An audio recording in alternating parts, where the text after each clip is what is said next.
Imagine opening a history book and finding half the pages torn out, the stories of leaders, warriors, and visionaries simply gone.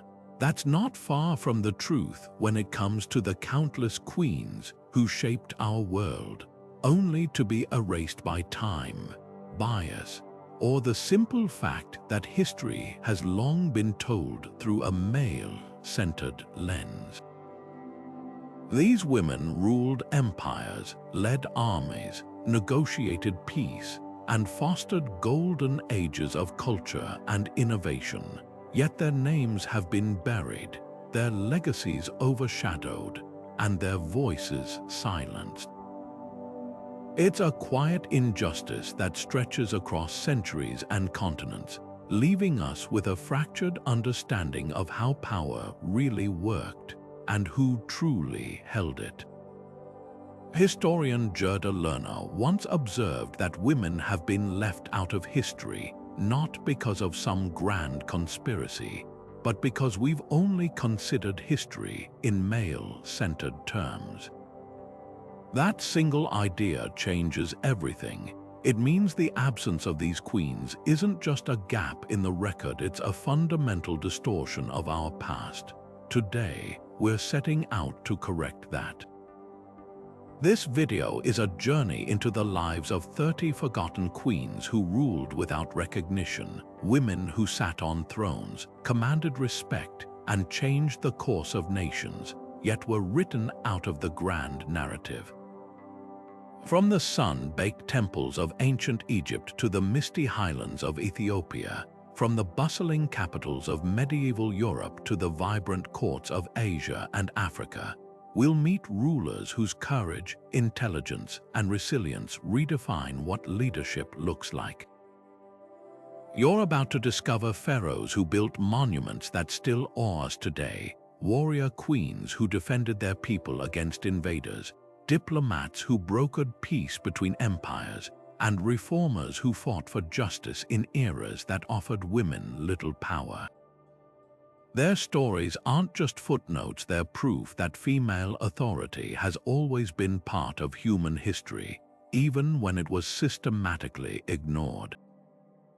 By the end of this exploration, you won't just know their names, you'll see history itself through a new lens, one that finally honors the silenced voices who helped build the world we live in. So let's begin this journey together and uncover the legacies of those who ruled from the shadows and deserve to step into the light.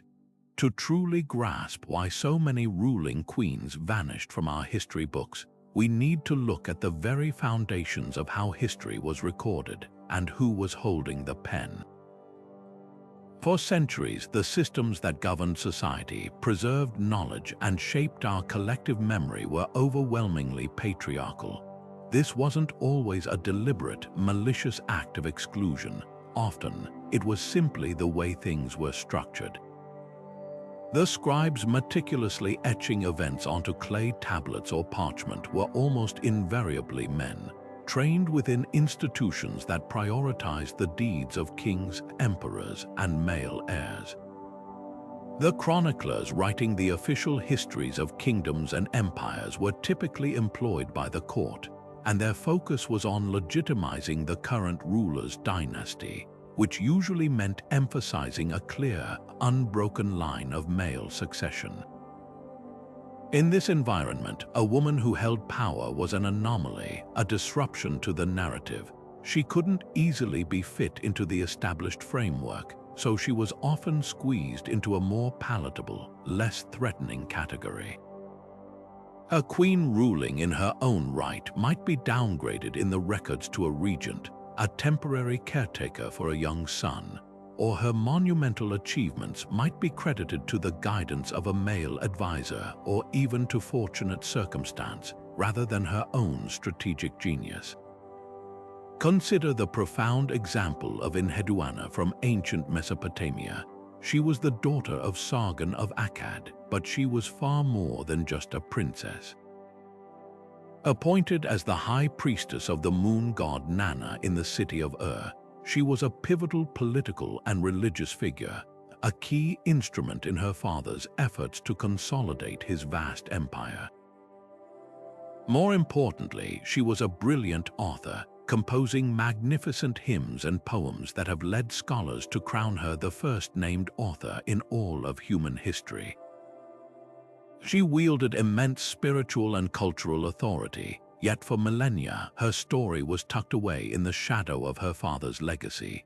She became a footnote in his biography, her own profound contributions minimized because the overarching historical narrative was centered on male conquest and dynasty building. Her experience is a microcosm of a much larger pattern. This systemic bias has had a ripple effect across time. Later historians, working from these original biased sources, often perpetuated the cycle. When they encountered references to these powerful women, they frequently interpreted them through the lens of their own era's prejudices, dismissing them as manipulative, irrational, or merely lucky. A queen's successful military campaign might be framed as the work of her generals. Her shrewd economic reforms might be attributed to her counsel. Her long and peaceful reign might be chalked up to a quiet era rather than her skillful diplomacy. This erasure is about more than just historical inaccuracy. It's about justice. It's about restoring agency and credit where it has long been denied. By understanding these deeply ingrained mechanisms of omission, we can begin to appreciate the true scale of what has been lost and why the project of rediscovering these queens is so vital. It sets the stage for us to meet these women not as exceptions to the rule, but as rulers in their own right, whose stories were waiting patiently to be told. So how did we choose which queens to include in this journey through the shadows of history? Our goal was to cast a wide net, spanning thousands of years and every corner of the globe, from the empires of Asia and the kingdoms of Africa to the courts of Europe and the Americas. We weren't looking for the Cleopatras or the Elizabeth I's figures who, while undoubtedly powerful, already command significant space in the popular imagination. Instead, we prioritized rulers who have been genuinely obscured, women who wielded tangible political or military authority, but whose stories are absent from mainstream textbooks and documentaries. The first and most crucial filter was that these women had to rule in their own right. This meant excluding queens who were solely consorts or wives of kings, no matter how influential they might have been behind the scenes. We focused on sovereigns, women who sat on the throne, made final decisions, and held the ultimate responsibility for their realms. Beyond the title itself, we demanded impact. A queen's reign needed to leave a discernible mark, whether through ambitious economic reforms that strengthened her nation's prosperity, decisive military victories that secured its borders, or visionary cultural patronage that defined an era. Perhaps she navigated a devastating crisis, brokered a pivotal peace treaty, or implemented legal changes that improved the lives of her people. The key was a legacy of substantive, documented achievement that moved the needle of history. Finally, and perhaps most importantly, we sought out those who are profoundly underrepresented. This meant looking for figures who are missing from the standard historical narratives of their own regions, let alone the world. Many are local heroines known in their home countries but virtually invisible on the international stage, while others have been so effectively erased that even specialists debate the details of their lives. To uncover these stories, our research blended the ancient with the modern. We pored over the primary sources that have survived the ravages of time, crumbling cuneiform tablets praising a ruler's wisdom, weathered stone inscriptions detailing her building projects, and often biased chronicles from rival kingdoms that, despite themselves, couldn't ignore her influence. Archaeology plays a starring role here. The discovery of a coin minted with a queen's image, the excavation of a palace built under her direction, or the analysis of a tomb filled with the artifacts of power. These physical pieces of evidence are often the most powerful rebuttal to written records that sought to minimize her role. This historical detective work is then supported by the groundbreaking scholarship of modern experts who specialize in re-examining the past with a more inclusive lens.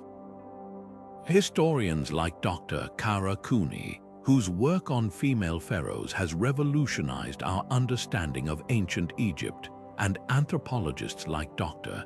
Janice Boddy, who has explored the cultural frameworks that allowed women to hold power, provide the essential context that helps us interpret these fragmented clues.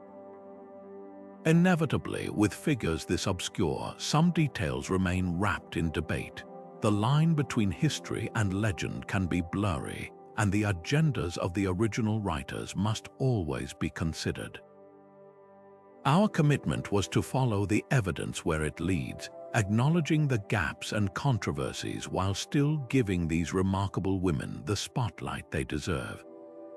This meticulous, multi-layered approach ensures that we are not simply retelling the stories of lesser-known queens, but actively recovering the legacies of those who are truly forgotten, offering a richer, more complex, and ultimately more accurate perspective on the diverse nature of leadership throughout human history. Our journey into the lives of these forgotten rulers begins with one of the most striking examples of erasure and excellence, Hatshepsut of Egypt. She didn't just rule Egypt, she redefined what it meant to be pharaoh during the brilliant 18th dynasty, a golden age of art, architecture, and imperial power. Her path to the throne was a masterclass in political strategy. Initially, she stepped in as regent for her young stepson, Thutmose III, who was just a child when his father died. In that role, she was expected to be a caretaker, a temporary guardian of the crown until the boy came of age. But Hatshepsut had a different vision for her future and for Egypt. Within a few years, she orchestrated a breathtaking political and theological revolution, declaring herself not just regent, but the one true pharaoh, the divine ruler of Upper and Lower Egypt. To solidify this unprecedented claim, she embarked on a brilliant campaign of legitimization. She adopted the full titles and regalia of a male king, referring to herself with the powerful pronoun he in official inscriptions. Perhaps most famously, she had her image carved into statues and reliefs depicting her with the traditional pharaonic false beard, the striped Nemes headcloth, and the muscular torso of a man. This wasn't an attempt to hide her gender, but rather a powerful communication tool. She was speaking the visual language of authority, using every established symbol of power to tell her people and the gods that she was every bit as legitimate as any man who came before her. And her reign proved it. Under her steady hand, Egypt didn't just maintain stability, it flourished. She launched what might be the most famous trading expedition of the ancient world, sending a fleet of ships down the Red Sea to the fabled land of Punt. They returned laden with treasures that must have seemed magical: live incense trees, piles of ebony and ivory, exotic animal skins, and precious myrrh resin, which was worth its weight in gold for use in temple rituals and cosmetics. This incredible wealth funded a building program that still defines the Egyptian landscape today. Her most magnificent achievement was her mortuary temple at Deir el-Bahari, a breathtaking complex of colonnaded terraces cut into the sheer limestone cliffs on the west bank of the Nile, facing the great city of Thebes. It was a place of worship, of administration, and of pure propaganda, telling the story of her divine birth and her right to rule. For over 2 decades, Hatshepsut presided over a period of peace, prosperity, and artistic innovation.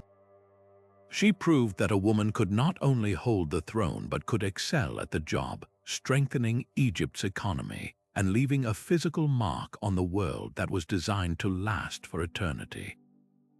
Yet for all her success, her story was almost lost. After her death, her stepson Thutmose III, now a grown man and a mighty warrior pharaoh in his own right, began a systematic campaign to remove her from history. Her beautiful statues were smashed, her elegant cartouches were meticulously chiseled off temple walls, and her name was conspicuously left out of the official king lists that chronicled the lineage of rulers. For centuries, the only hints of her existence were puzzling gaps in the record and strangely altered inscriptions. Early Egyptologists working from those very king lists were confused by the evidence, some even theorizing she was a usurping villain. It wasn't until the 19th century that scholars began to piece together the truth, decoding the erased hieroglyphs and understanding that the missing ruler was a woman of immense capability. The motivation behind Thutmose's actions remains a subject of debate. Was it personal revenge, a deep-seated resentment for the aunt and stepmother who held his throne for so long? Or was it a cold, political calculation to solidify his own son's claim by erasing the dangerous precedent of a powerful female pharaoh, ensuring a smooth return to an unbroken male line of succession? Whatever the reason, the effect was the same. Hatshepsut's story stands as a monumental testament to how a highly successful female leader could be systematically scrubbed from the historical record, her legacy buried not by failure, but by the very success that made her a threat to the established order. While Hatshepsut's story is one of spectacular success followed by deliberate erasure, our next queen represents something even more foundational, a true pioneer. Stepping back in time nearly 500 years before Hatshepsut, we meet Sobekneferu, a ruler whose very existence proves that the concept of a female pharaoh was not a one-time anomaly but a recurring, if challenging, reality in ancient Egypt. She stands as the first confirmed woman to hold the title of pharaoh in its entirety, a historical fact confirmed by her name appearing within the royal cartouche, that sacred oval rope that encircled a king's name, symbolizing their dominion over the entire world. Her reign, though brief, marks a critical moment of transition and resilience at the very end of Egypt's mighty 12th dynasty, a period known for its powerful kings and prosperity, but one that was now facing a crisis of succession. Sobekneferu ascended to the throne around 1800 BCE, and her path to power was almost certainly born from necessity rather than ambition. The dynasty was crumbling. Her father, the great Amenemhat III, had one of the longest and most prosperous reigns in Egyptian history, but his chosen male heir, Sobekneferu's brother Amenemhat IV, died unexpectedly without a son to follow him. The royal bloodline was on the verge of extinction, and with it, the stability of the entire kingdom. In the absence of a viable male candidate, the court and priesthood faced a stark choice: allow the dynasty to collapse into chaos or turn to a woman of the royal blood to hold the crown, maintain order, and preserve the divine mandate of kingship. Sobekneferu was that woman. She didn't seize power as a usurper. She likely assumed it as a duty, a last-ditch effort to save her family's legacy and prevent the unthinkable collapse of the state. The artifacts she left behind are few but incredibly telling. We have statues and reliefs that depict her not as a queen consort in elegant dresses and finery, but as a full pharaoh. In one fascinating sculpture, she is shown wearing the traditional royal Nemes headcloth and the elaborate kilt of a king. Perhaps most significantly, she is depicted in a manner that art historians call androgynous. She combines clear feminine features with the symbolic regalia of masculine power. This visual compromise is profoundly different from Hatshepsut's later, more assertive adoption of a male persona. It suggests that Sobekneferu was navigating uncharted territory, creating a new iconographic language for a female king because there was no established blueprint for her to follow. She was literally inventing the image of a female pharaoh as she went along. Her practical actions as ruler were focused on continuity and legitimacy. She dedicated herself to completing the pyramid complex of her father at Hawara, a massive architectural project known to the later Greeks as the Labyrinth for its vast and intricate network of rooms and courtyards. By finishing her father's work, she was making a powerful statement. She was the rightful heir, continuing the projects of her predecessor, a classic duty of any new pharaoh seeking to legitimize their rule.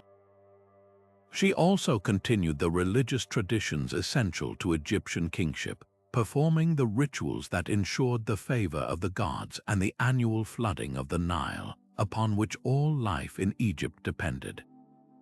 For a brief period of 3 to 4 years, she held the line, but her reign was ultimately a flicker of light before a long period of darkness known as the Second Intermediate Period, a time when Egypt fractured and was eventually conquered by foreign rulers. Later historians, looking back, often marginalized her role or attributed the dynasty's fall to the very fact of her gender, an easy but flawed explanation for a much more complex political decline. She became a mere footnote, the last ruler of her dynasty, rather than being recognized as the courageous leader who stepped into a power vacuum and did her best to hold a civilization together. Sobekneferu's legacy is not one of vast monuments or epic tales. It is a quieter story of duty, adaptation, and the immense challenge of being the first. She had no Hatshepsut to look back on as an example. She was the example, a testament to the fact that even in the most rigidly structured societies, necessity could force the door open for a woman to rule, if only for a moment, setting a precarious precedent that others would later fight to follow. Leaving the grand pyramids of Egypt behind, we travel even further back in time, to the very cradle of civilization itself, the fertile land between the Tigris and Euphrates rivers known as Mesopotamia. Here, in the world's first cities, we find a queen whose story sounds almost like a myth, but is grounded in remarkable historical evidence. Her name is Kubaba, and she reigns not just as an early female ruler, but as a powerful symbol of how fluid and unpredictable paths to power could be in the ancient world. Her tale begins not in a palace nursery, but in a much more humble and vibrant setting, a tavern. In the bustling city-state of Kish around 2500 BCE, Kubaba was originally a tavern keeper and a wife. In ancient Sumer, taverns were not just places for drinking. They were vital social and economic hubs, centers of gossip, news, and commerce. As a woman running such an establishment, Kubaba would have been a respected figure in her community, skilled in management, negotiation, and understanding the needs and moods of the people. This was her training ground for leadership. She rose to power during a period of profound instability for Kish. The Sumerian king list, one of the most crucial and fascinating documents from antiquity, records a chaotic time for the city, with a rapid succession of kings being overthrown. It describes that the kingdom of Kish was seized by force and that a nameless army of the city of Akshak took control. In the midst of this political vacuum and turmoil, the people of Kish turned to a leader they already knew and trusted. They chose Kubaba. The king list states simply, Kubaba, the tavern keeper who made firm the foundations of Kish, became king. This single, breathtaking line is a monumental acknowledgement. The scribes used the Sumerian word lugul, which unequivocally means king, not queen. They recognized her sovereign authority in the same terms they would use for any man. Her reign marked a dramatic turning point. The texts describe her as a wise and just ruler who brought much-needed stability and prosperity to her city. She is credited with strengthening Kish's economy and restoring order, pulling it back from the brink of collapse. Her success was so profound and her memory so revered that her legacy transcended mortal kingship entirely. Centuries after her death, she was worshipped as a goddess. In the pantheon of the later Hittite and Hurrian empires to the north, she was transformed into Kubaba, a powerful protective deity, a mother goddess associated with royalty and strength. This deification is one of the clearest indicators of the immense impact she had on the cultural memory of the ancient Near East. A woman who started her life serving beer in a tavern ended up being venerated as a divine figure for over a millennium. Yet, despite this incredible trajectory from a wife to king to goddess, Kubaba is almost completely absent from our modern popular understanding of history. She is a well-known figure among Assyriologists and specialists, but to the wider world she is a ghost, overshadowed by later male monarchs like Sargon of Akkad or the famous lawgiver Hammurabi. Her story challenges some of our most stubborn stereotypes about the ancient world. We often imagine these early civilizations as rigidly patriarchal places where women had no power outside the home. Kubaba's reign shatters that assumption. It reveals a world where, under the right circumstances, merit and popular acclaim could outweigh rigid gender norms, even in the highest echelons of power. Her ascent suggests that the very earliest forms of leadership may have been more flexible than we thought, and that the systematic sidelining of women in historical records was a process that evolved over time, not an immutable fact of ancient life. She is a singular, shining data point, a reminder that the pages of early history might be missing far more extraordinary stories of female leadership than we ever realized. From the world of a tavern keeper turned king, we now journey north into the heart of a mighty Bronze Age empire, where a queen's influence was felt not through conquest, but through the meticulous art of diplomacy and law. In the rugged highlands of Anatolia, the Hittite Empire stood as a formidable rival to the kingdoms of Egypt and Assyria, a realm built on military might and complex bureaucracy. It is here we find Puduhepa, a queen who mastered the levers of power from within the system, demonstrating that a woman's authority could be just as potent from the throne beside the king as it was from the throne itself. Her story is not one of seizing a crown, but of wielding its power with such skill and intelligence that she became an indispensable pillar of the state. Puduhepa's path to royalty was itself unconventional. She was not born into the highest echelons of Hittite society, but was the daughter of a high priest in the land of Kizzuwatna, a region known for its sophisticated Hurrian culture and deep religious traditions. This priestly background was her first education, immersing her in the intricate rituals and legal codes that governed both the temple and the palace. Her life changed dramatically when she encountered the Hittite prince Hattusili, the younger brother of the reigning king. Hattusili, who would later become King Hattusili III, was in her region on a military campaign. According to his own accounts, he was so struck by her wisdom and character that he believed his recovery from an illness was due to the intervention of his patron goddess, who had, in a dream, commanded him to marry Puduhepa. This was far more than a romantic tale. It was a powerful piece of political theology. By framing their union as divinely ordained, Hattusili elevated Puduhepa's status and integrated her spiritual authority directly into his own claim to power. As queen, Puduhepa was far more than a consort. She was a true co-ruler. Official documents, treaties, and decrees were issued in both their names, a rare and significant practice that underscored her equal footing in governance. Her expertise, honed in the temples of her youth, made her the empire's chief legal and religious reformer. She undertook a massive project to synchronize and codify the vast pantheon of Hittite and Hurrian deities, creating a more unified and manageable state religion. This was not merely an academic exercise. In the ancient world, religious order was directly tied to political stability. By organizing the gods, she was effectively organizing the empire, ensuring that rituals were performed correctly to maintain the favor of the divine, and by extension, the obedience of the people. But her most enduring legacy lies in the clay tablets that preserve her diplomatic correspondence, offering us a breathtakingly direct window into her political mind.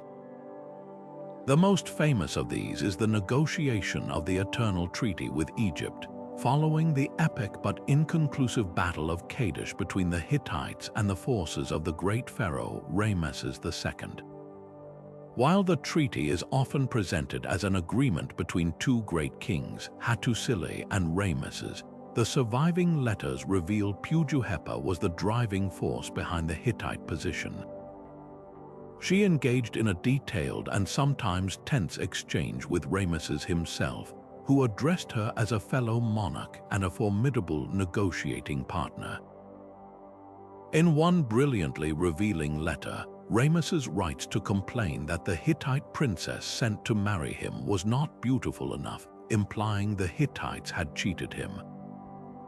Puduhepa's reply was a masterpiece of sharp diplomacy wrapped in polite exasperation.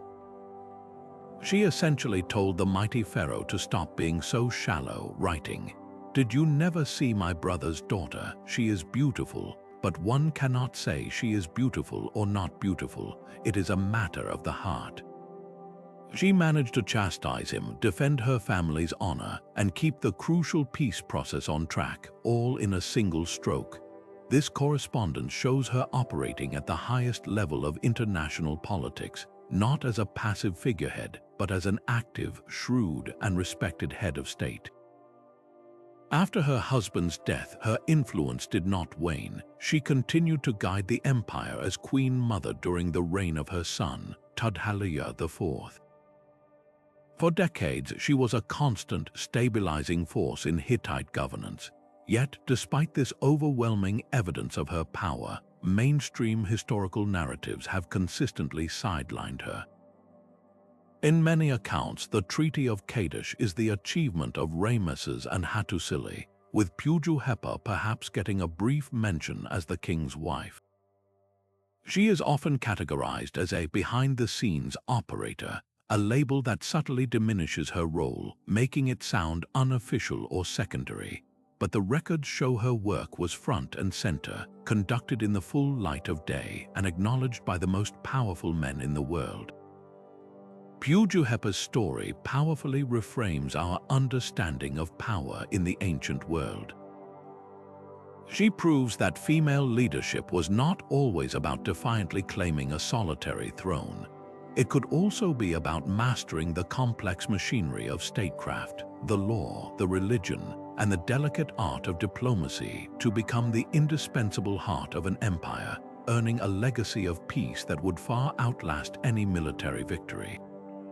Now we sail from the landlocked courts of the Hittites to the shimmering Aegean Sea, where a queen proved her mettle not in the council chamber, but on the choppy, blood-stained waters of ancient naval warfare.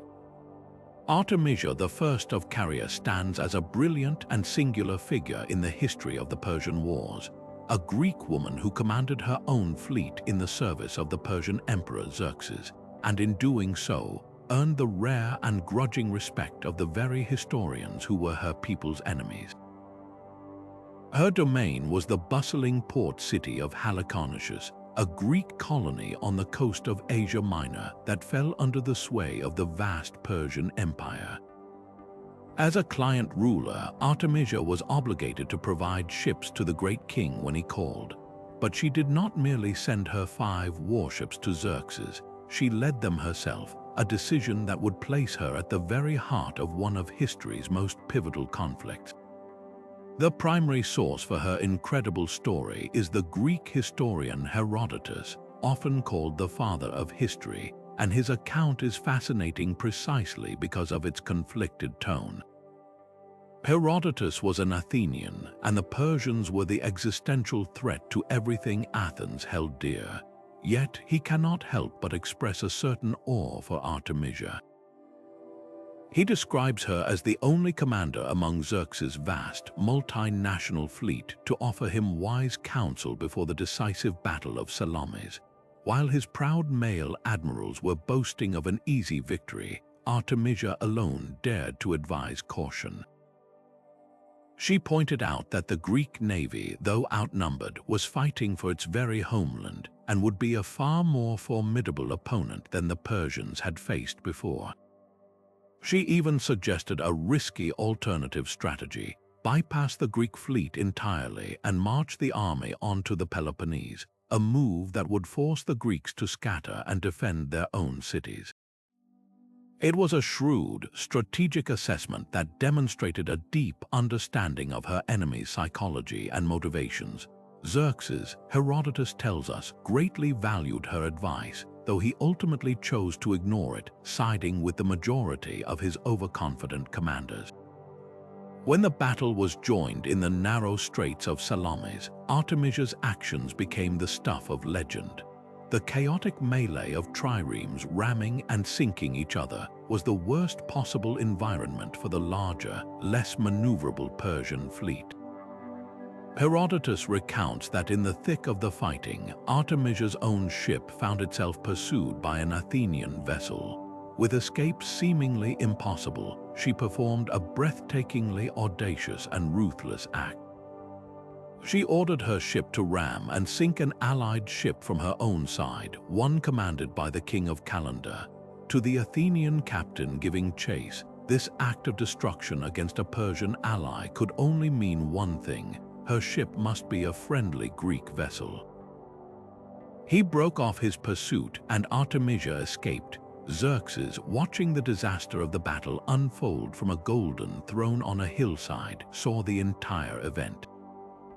His aides, assuming she had destroyed a Greek ship, praised her bravery. The great king, who knew the truth, is said to have remarked, "My men have become women, and my women have become men." This backhanded compliment reveals everything about the expectations of the time and how spectacularly Artemisia defied them. Her performance at Salamis cemented Xerxes' trust in her completely. In the aftermath of the Persian defeat, it was Artemisia he turned to for guidance on what to do next. She advised him to retreat back to Asia Minor for his own safety, and to leave his general Mardonius in charge of the land army, advice he wisely followed. She even offered to escort his illegitimate sons safely to the city of Ephesus. For a Greek ruler, her collaboration with the Persian barbarian might seem like treason. But from the perspective of a pragmatic leader in Asia Minor, maintaining a good relationship with the regional superpower was simply smart politics. Her story is so compelling because it shatters multiple stereotypes at once. She was a female military commander in an era we think of as exclusively masculine. She was a Greek who fought for Persia, complicating our simple narratives of us versus them. And she was a ruler whose intelligence and cunning were her greatest weapons, earning her a place in the inner circle of the world's most powerful man based on merit alone. Yet, for all her fame in the ancient world, Artemisia is largely a footnote in modern retellings of the Greco-Persian Wars. The story is dominated by the Athenian male heroes Themistocles and his strategic genius at Salamis, Leonidas and his 300 Spartans at Thermopylae. Artemisia is often reduced to a curious anecdote, the woman who fought for Persia, if she is mentioned at all. This omission is a profound loss. Her presence on that battlefield, and in the strategic discussions beforehand, forces us to reconsider the entire landscape of ancient power. She was not a mythical Amazon. She was a historical ruler who leveraged her naval expertise to gain influence and protect her city's interests on the world stage. She proves that even in the hyper-masculine world of ancient warfare, exceptional women could not only participate but could excel, earning the respect of friends and enemies alike through sheer strategic brilliance and unshakable nerve. While the Mediterranean world had its warrior queens and diplomatic power brokers, A different kind of royal authority was being forged in the damp, misty kingdoms of early medieval England. Here, in the volatile landscape of 8th century Mercia, we encounter a queen whose power was not proclaimed in grand inscriptions or epic poems, but struck into small, silver discs that passed through the hands of countless subjects. Sinothrith, wife of the formidable King Offa, stands as a unique figure in Anglo-Saxon history, not for leading armies into battle, but for achieving something arguably more subversive and lasting: the undeniable, tangible symbol of sovereignty that was a coin bearing her own name and image. To understand just how extraordinary this was, we need to step into the world of Anglo-Saxon kingship. This was not the centralized, bureaucratic monarchy of later centuries. It was a patchwork of competing kingdoms where a ruler's power was constantly negotiated with powerful nobles, and his authority was demonstrated through military success, lavish gift-giving, and control of trade. In this system, coinage was far more than just money. It was a powerful piece of political propaganda, a miniature billboard that circulated throughout the realm and beyond, broadcasting the king's face, his name, and his right to rule. The minting of coins was an exclusively royal prerogative, a sacred aspect of kingship. For a queen's image to appear on these coins as an equal partner in this most fundamental act of governance was almost unheard of. It placed her in the same visual and political category as the king himself. The silver pen is bearing the legend Sinothrith Regina M. Sinothrith, Queen of the Mercians, are not ambiguous. They are a stark numismatic fact. On one side, they portray Offa with a stylized, Roman-inspired bust, linking him to the imperial authority of ancient Rome. On the reverse, they show Sinothrith in an identical style, her hair elegantly coiled and her name encircling her portrait with the same regal authority. This was no accident and certainly not a vanity project. This was a deliberate, calculated statement to the entire kingdom and to foreign traders that Mercia was ruled by a partnership. Offa was one of the most powerful Anglo-Saxon kings, often called the King of the English by continental chroniclers, and he did not share power lightly. The fact that he sanctioned and likely directed this co-coinage suggests he viewed Sinothrith not as a decorative consort, but as an essential pillar of his regime, her authority necessary to project the strength and stability of the Mercian state. Her role extended far beyond the mint. Letters from the influential Alcuin of York, one of the foremost intellectuals of the Carolingian court, address her with immense respect, discussing weighty matters of state and religion. He once wrote to her directly, urging her to guide her husband toward more merciful policies, a clear indication that she was seen as a key influencer and a moderating force in Offa's often ruthless rule.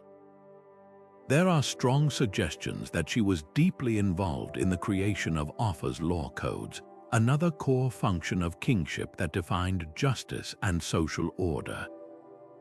Furthermore, after Offa's death, she did not fade quietly into the background as a dowager queen. She became the abbess of a major monastery at Kukum, a position that in the early medieval world was not a retreat from power but a continuation of it. Monasteries were vast economic enterprises and centers of political influence, and as abbess, Sinothrith would have controlled significant land, wealth, and patronage. Yet, despite this overwhelming evidence of her formal, co-ruling status, the written chronicles of the time tell a different story. The Anglo-Saxon chronicle, compiled by monks in later centuries, barely mentions her.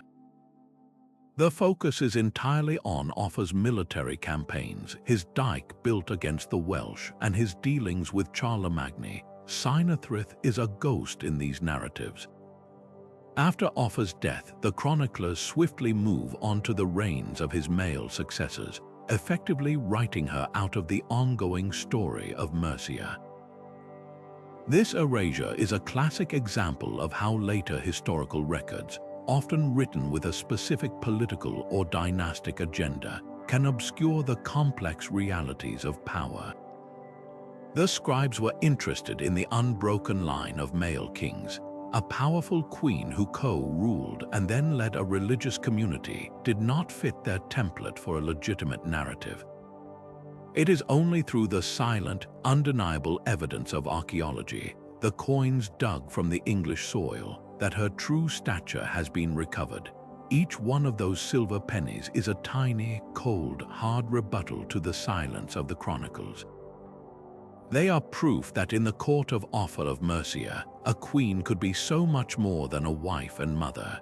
She could be a partner in power, her face and name circulating as the literal currency of the realm, a daily reminder to every merchant, farmer, and noble that the kingdom was ruled by two. Sinothrith's legacy teaches us that sometimes the most profound evidence of female authority isn't found in the grand narratives written by the victors, but in the small, overlooked artifacts that passed through the hands of the people they ruled. Moving from the stable, co-ruling partnership of Sinothrith in Mercia, we now venture into the far more treacherous and volatile world of the Byzantine Empire, where a queen's grasp on power was never secure and her every move was scrutinized by a court teeming with rivals. Here, in the magnificent, scheming heart of Constantinople, we meet Irene of Athens, a woman who didn't just navigate the brutal politics of the medieval Roman Empire, she mastered them, becoming the first woman to ever rule as sole empress in her own right, a title she fought for with a combination of profound piety and ruthless pragmatism that would ultimately define her legacy. Irene's path to power began not through birthright but through a strategic marriage. She was a young Athenian bride chosen for the Byzantine heir, Leo IV, a union that brought her into the heart of the tumultuous Isaurian dynasty. This was an era defined by the vicious conflict over iconoclasm, the deliberate destruction of religious icons and imagery. Emperor Leo III had ignited this theological firestorm, declaring that the veneration of icons was idolatry, and his son Leo IV continued this policy with fervor. The empire was bitterly divided, with iconoclasts destroying sacred art and persecuting those who clung to their beloved images, while iconophiles who believed icons were vital windows to the divine suffered in silence. Irene arrived in Constantinople as a devout iconophile, a secret she had to keep in a palace dominated by her husband's opposing views. Her first test of survival was to conceal her true beliefs, a lesson in dissimulation that would serve her well. When Leo IV died unexpectedly in 780, after just 5 years on the throne, everything changed. Their son, Constantine VI, was only 9 years old. According to tradition, Irene was named regent, a temporary guardian expected to guide the young emperor until he came of age. But Irene had no intention of being a temporary anything. She moved with breathtaking speed and decisiveness to consolidate her authority, surrounding herself with loyal advisors and courtiers who owed their positions to her. Her most audacious act, however, was theological. With the power of the regency behind her, she began the delicate and dangerous process of reversing imperial policy on iconoclasm. In 787, she convened the Second Council of Nicaea, bringing together bishops from across Christendom to officially restore the veneration of icons. This was a monumental achievement. It wasn't just a religious decree, it was a profound political masterstroke. By aligning herself with the deeply held faith of the majority of her subjects, she built a massive base of popular support that transcended the traditional power of the army and the aristocracy, who were largely iconoclast. She presented herself not as a usurper, but as a divinely guided restorer of orthodoxy. But as her son Constantine grew older, the inherent tension of their relationship became a crisis.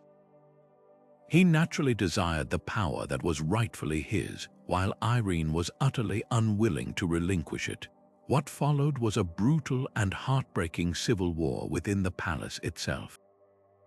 Irene first tried to sideline him, even having him arrested at one point. When he managed to seize power briefly, she plotted her return. The final, horrifying chapter of their struggle reveals the lengths to which Irene would go to secure her throne. After a failed conspiracy, she had her own son captured, blinded, and imprisoned in the very palace rooms where he was born. The act of blinding was the Byzantine equivalent of political annihilation. It rendered him physically ineligible to rule, according to custom, without the sin of outright murder. It was an act of shocking cruelty that would forever stain her reputation, but it effectively removed the last obstacle to her absolute power. For 5 years, from 797 to 802, Irene ruled alone as Basilissa, Autocrator, and Augusta Empress of the Romans. She signed treaties in her own name, and her coinage bore her image alone, a stunning declaration of female sovereignty. Her reign even intersected with one of the most famous figures in European history, Charlemagne. In the year 800, Pope Leo III, seeking protection from Irene and her often hostile policies in Italy, crowned Charlemagne as the new Roman emperor in the West. This created the incredible, unprecedented situation of two Roman empires, one in the West under a Frankish king, and one in the East under a Greek empress. Diplomatic negotiations even began for a marriage alliance between the two, a union that would have literally reunited the Roman Empire. While it ultimately came to nothing, the mere fact that it was discussed shows the formidable power and legitimacy Irene had managed to project on the world stage. Yet, for all her skill and determination, her power was always fragile, built on a foundation of shifting alliances. Her focus on religious policy and court intrigue came at the expense of the empire's finances and defenses. She was popular with the clergy and the people, but she alienated the army and the wealthy aristocracy with high taxes and her reversal of iconoclasm. In 802, while she was away from the capital, a cabal of nobles staged a coup. They did not even need to fight a battle. They simply declared her deposed and crowned one of their own, Nikephoros I, as emperor. Irene was exiled to the island of Lesbos, where she died a year later, her life's work dismantled in an instant. The historical record, written by later chroniclers who were often monks supportive of her iconophile policies, is deeply conflicted about her. They praise her piety and her restoration of the icons, but they cannot ignore the blinding of her son, an act they depict as the height of monstrous, unnatural ambition. She is simultaneously the pious restorer and the ruthless mother. This duality is the core of her story, and a perfect illustration of the impossible double bind faced by female rulers in the medieval world. A man could be ruthless and be called strong. A woman who did the same was unnatural and illegitimate. A man could seize power and be a usurper. A woman who did so was an abomination. Irene's reign stands as a powerful testament to the precariousness of female power. It could be won through intelligence, faith, and sheer force of will, but it was constantly undermined by the deep-seated societal belief that it was an aberration, a temporary emergency measure that needed to be corrected as soon as possible. She reached the absolute pinnacle of power, only to discover there was no one there to secure her place. Leaving the intricate politics and familiar narratives of the Byzantine world, we now journey to the highlands of Ethiopia, where the historical record gives way to legend and a queen's story is shrouded in the mists of time and religious rivalry. Judith, also known as Yodit or Judith, is a figure who stands at the crossroads of history and myth, a powerful queen who is said to have brought a crashing end to the ancient Aksumite Empire in the 10th century. Her tale is not preserved in neat official chronicles from her own court. but in the later, often horrified, accounts of Christian monks whose world she turned upside down. These chroniclers paint a vivid and terrifying picture, a fierce, possibly Jewish, queen who led a powerful army from the south, besieged the mighty city of Axum, burned its magnificent churches, and overthrew the reigning dynasty that traced its lineage back to King Solomon and the Queen of Sheba. She is depicted as a persecutor of Christians, a destroyer of sacred relics, and a ruler who established her own lineage, the Zagwe dynasty, on the throne for generations. But to accept this portrait at face value is to ignore the fundamental rule of history. The victors write the first draft, and the vanquished are often demonized. The accounts of Judith were written by the very religious and political establishment she dismantled. Their description of her as a monstrous, faith-destroying villain is precisely what we would expect from those whose power and sacred narrative she shattered. It is far more likely that Judith was a skilled military leader and a shrewd political operator from a competing regional power, or a marginalized group who saw an opportunity to strike at a weakened Aksumite state. The Aksumite Empire, once a dominant force that controlled trade routes from the Roman world to India, was by the 10th century in a state of serious decline. Its control over trade had diminished, its coastal territories were lost, and its central authority was likely fracturing. It may not have been an external invader but an internal challenger, perhaps from the Agor people of the Ethiopian highlands, who capitalized on this instability to seize control. The archaeological evidence, though sparse, supports the idea of a significant rupture around this time. There is clear evidence of a destruction layer at Axum, including the burning of churches, which aligns with the traditional story. But this doesn't necessarily confirm a campaign of religious persecution. In the medieval world, destroying the religious centers of a rival dynasty was a standard tactic to break their spiritual legitimacy and demoralize their supporters. It was a political act, not necessarily a purely sectarian one. Furthermore, the period following her alleged conquest appears to be one of cultural and political reorganization, not simple chaos. The Zagwe dynasty that followed is credited with its own remarkable achievements, most notably the construction of the breathtaking rock-hewn churches of Lalibela. This suggests that Judith's rise did not plunge the region into a dark age, but rather marked a pivotal transition from one powerful state formation to another, a shift in the center of gravity within the Ethiopian highlands. Despite this profound impact, it is a glaring omission from most global histories of Africa and of powerful women. Her story is complex, messy, and doesn't fit into simple, heroic narratives. She was a conqueror, and conquerors are rarely gentle, but her erasure speaks to a broader pattern of neglecting pre-colonial African history, particularly the stories of women who wielded power outside of the framework of European-style monarchy. When African queens are remembered, it is often as benign mother figures or victims. Judith forces us to confront the reality of a woman who was a formidable, and perhaps ruthless, political and military force in her own right. Her legacy is a powerful reminder that the African continent has its own rich and complex history of female leadership, of women who are not just consorts or caretakers but architects of dynastic change, shaping the fate of nations long before the colonial era began. She is a ghost in the historical machine, a shadowy figure who toppled a kingdom, and reminds us that the stories we tell about the past are always filtered through the biases of those who survived to tell them. From the highlands of Ethiopia, we now travel to the bustling, strategically vital heart of the Delhi Sultanate in the 13th century, a realm of powerful Turkish nobles and shifting military alliances where a woman achieved what was thought to be impossible. Razia Sultana's story is not one of a queen who ruled from the shadows or as a regent for a young son.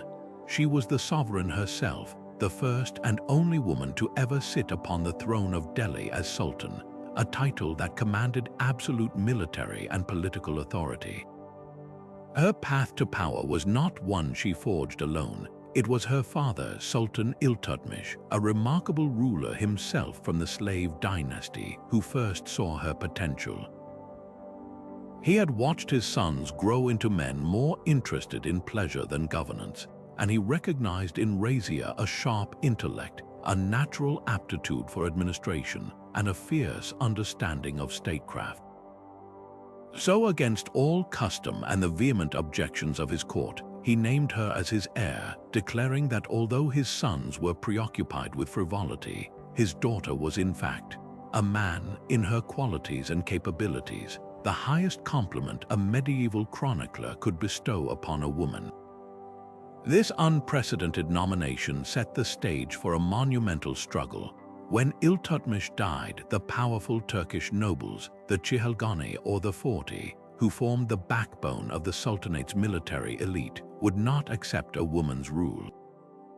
They swiftly placed her incompetent brother, Ruknuddin Firuz, on the throne, expecting him to be a pliable puppet, but Razia was not to be sidelined. She understood the power of public opinion in a way her brother did not. While he and his mother plunged the government into corruption and neglect, Razia took to the streets. She appeared before the people of Delhi in a simple, powerful gesture, dressed not in the finery of the harem but in the red garb of a wronged claimant, and she spoke directly to the citizens and soldiers assembled in the mosque. She laid out the injustices of the current regime and her own legitimate right to rule. Her appeal worked. The people of Delhi, weary of misrule, rallied to her cause, overthrew her brother, and installed her as sultan. Once in power, Razia did not attempt to rule as a woman might be expected to in a deeply patriarchal society. She ruled as a sultan, period. She made the breathtakingly symbolic decision to discard the veil and the traditional female attire of the court, appearing in public in a male-style tunic and headdress, and even leading military campaigns on horseback. This was not an attempt to deny her gender, but a powerful political statement. She was adopting the uniform of command, using the established visual language of power to communicate her authority to her subjects and her enemies in terms they could not misunderstand. Her governance was just as decisive. She took a hands-on approach to administration, personally holding court to hear the grievances of her people, a practice that earned her immense popular support but further alienated the nobles who were used to operating without oversight. She implemented land reforms, promoted officials based on merit rather than birthright, and even opened up the military and bureaucratic ranks to individuals outside the narrow Turkish aristocratic clique, including an Ethiopian-born slave named Jamal ad-Din Yaquit, whom she appointed to the high rank of Amir al-Umara, or Lord of the Lords. It was this meritocracy, this challenge to the old boys' network, that ultimately sealed her fate. Her close association with Yaquit became a focal point for the racist and sexist anxieties of the Turkish nobility. They spread vicious rumors of an illicit relationship, using this slander to undermine her authority and frame their rebellion not as a power grab, but as a defense of moral and political order. A powerful noble, Malik Altunia, governor of Bathinda, raised the standard of revolt. When Razia marched out to confront him, she was abandoned by the very factions within her army that were threatened by her reforms. She was defeated, and Yaquit was killed before her eyes. In a stunning twist, however, she was not executed. She was imprisoned by Altunia, and in a move that speaks volumes about the complex political calculations of the time, she agreed to marry him, seemingly forming an alliance to reclaim her throne together. It was a desperate, pragmatic gamble. They marched on Delhi, but they were defeated by her brother's faction, which had now placed another brother, Muizzuddin Bahram, on the throne. Fleeing the battlefield, Razia and Altunia were abandoned by their remaining forces, and on October 15, 1240, they were killed by Hindu Jats near Kaithal, their bodies left without burial. The contemporary chronicler Minhaj-i-Siraj, who knew her personally, wrote of her with a mixture of awe and regret, acknowledging her great capabilities as a ruler, her justice, her energy, her strategic mind, but ultimately concluding that all her talents came to nothing because she was, in the end, a woman. This single sentence encapsulates the entire tragedy of her reign. Her failure was not due to a lack of skill, courage, or political acumen. It was because the structural opposition to female rule was simply too entrenched to overcome. The noble class would never accept a sovereign who challenged their privileges and their deeply held beliefs about gender. Razia's story is not just a tale of a lone woman breaking a barrier. It is a sobering lesson about the limits of individual brilliance against the weight of systemic prejudice. She proved that a woman could be every bit as capable as a man in leading a medieval Islamic state, but she also demonstrated how quickly that system could rally to expel her, ensuring her story would serve for centuries not as an inspiration, but as a cautionary tale about the dangers of stepping outside prescribed roles. While the story of Razia Sultana reveals the immense challenges a woman faced when seizing power in a society unwilling to grant it, our next queen presents a stunningly different picture, one that proves such obstacles were not always insurmountable. In the rugged, mountainous Caucasus region, during the very same century Razia fought and died for her throne, another woman not only ascended to power but was so thoroughly embraced by her nation that she presided over its most glorious and celebrated era. This was Tamar the Great, who ruled the Kingdom of Georgia, and her story is a masterclass in how a female sovereign could leverage institutional support, cultural patronage, and military success to become one of the most revered figures in her nation's entire history. Tamar's path to power was far smoother than Razia's precisely because it was carefully orchestrated and legitimized by the very establishment that so often blocked women from ruling. She was not a rebel crashing the gates of a male-dominated system. She was the system's chosen heir. Her father, King Georgi III, was a powerful but unpopular ruler who faced relentless revolts from his ambitious nobles. Lacking a male heir, he took the radical but calculated step of co-crowning Tamar as his co-ruler in 1178, while she was still in her teenage years. This was a brilliant political move. For nearly a decade, he groomed her for leadership, allowing the kingdom to grow accustomed to the sight of a woman sharing the throne and exercising authority.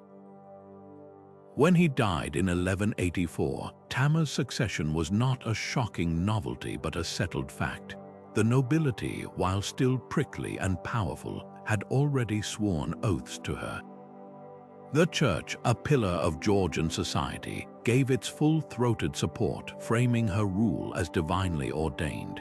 This foundation of institutional legitimacy, carefully laid by her father, was the crucial difference that allowed her to flourish where so many others had failed.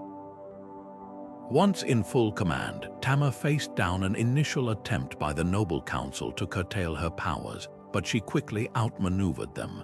She shrewdly agreed to a first, politically motivated marriage to the Rus Prince Yuri Bogolyubsky, but when he proved brutish and rebellious, she didn't suffer in silence.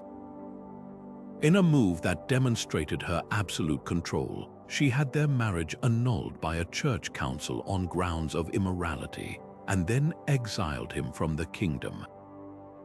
She then married for love and strategy, choosing the Alan Prince David Soslan, a loyal and capable military commander who became her trusted partner in rule, not her master. This command over her own marital destiny was a profound declaration of independence that few medieval queens could ever hope to achieve. With her authority firmly established at home, Tamar unleashed a wave of military expansion that would make Georgia the dominant power of the Caucasus. Under the brilliant command of her husband and her generals, the Georgian army embarked on a series of spectacularly successful campaigns. They pushed south into Armenia, capturing key fortresses and challenging the Seljuk Turks. To the southeast, they expanded their influence, and to the north, they secured the passes through the formidable Caucasus Mountains. But their most legendary victory came at the Battle of Shamka in 1195, where they decisively crushed a massive coalition of Muslim emirates, securing vast treasure and cementing Georgia's reputation as a military powerhouse. This era of conquest wasn't just about land. It was about creating a secure and prosperous sphere of influence. Tamar's reign saw the creation of the Empire of Trebizond on the Black Sea coast, a puppet state ruled by her relatives that became a vital hub for trade, funneling immense wealth back into the Georgian heartland. Yet Tamar understood that true greatness was built on more than just military might.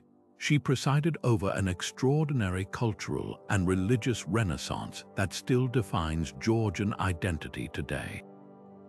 This was the golden age of Georgian literature, and it was Tamar's patronage that fostered it. Her court was a vibrant center for poets, scholars, and theologians. The national epic, Shota Rustaveli's The Knight in the Panther's Skin, was almost certainly written during her reign and is widely thought to be a chivalric allegory praising her wisdom and virtue.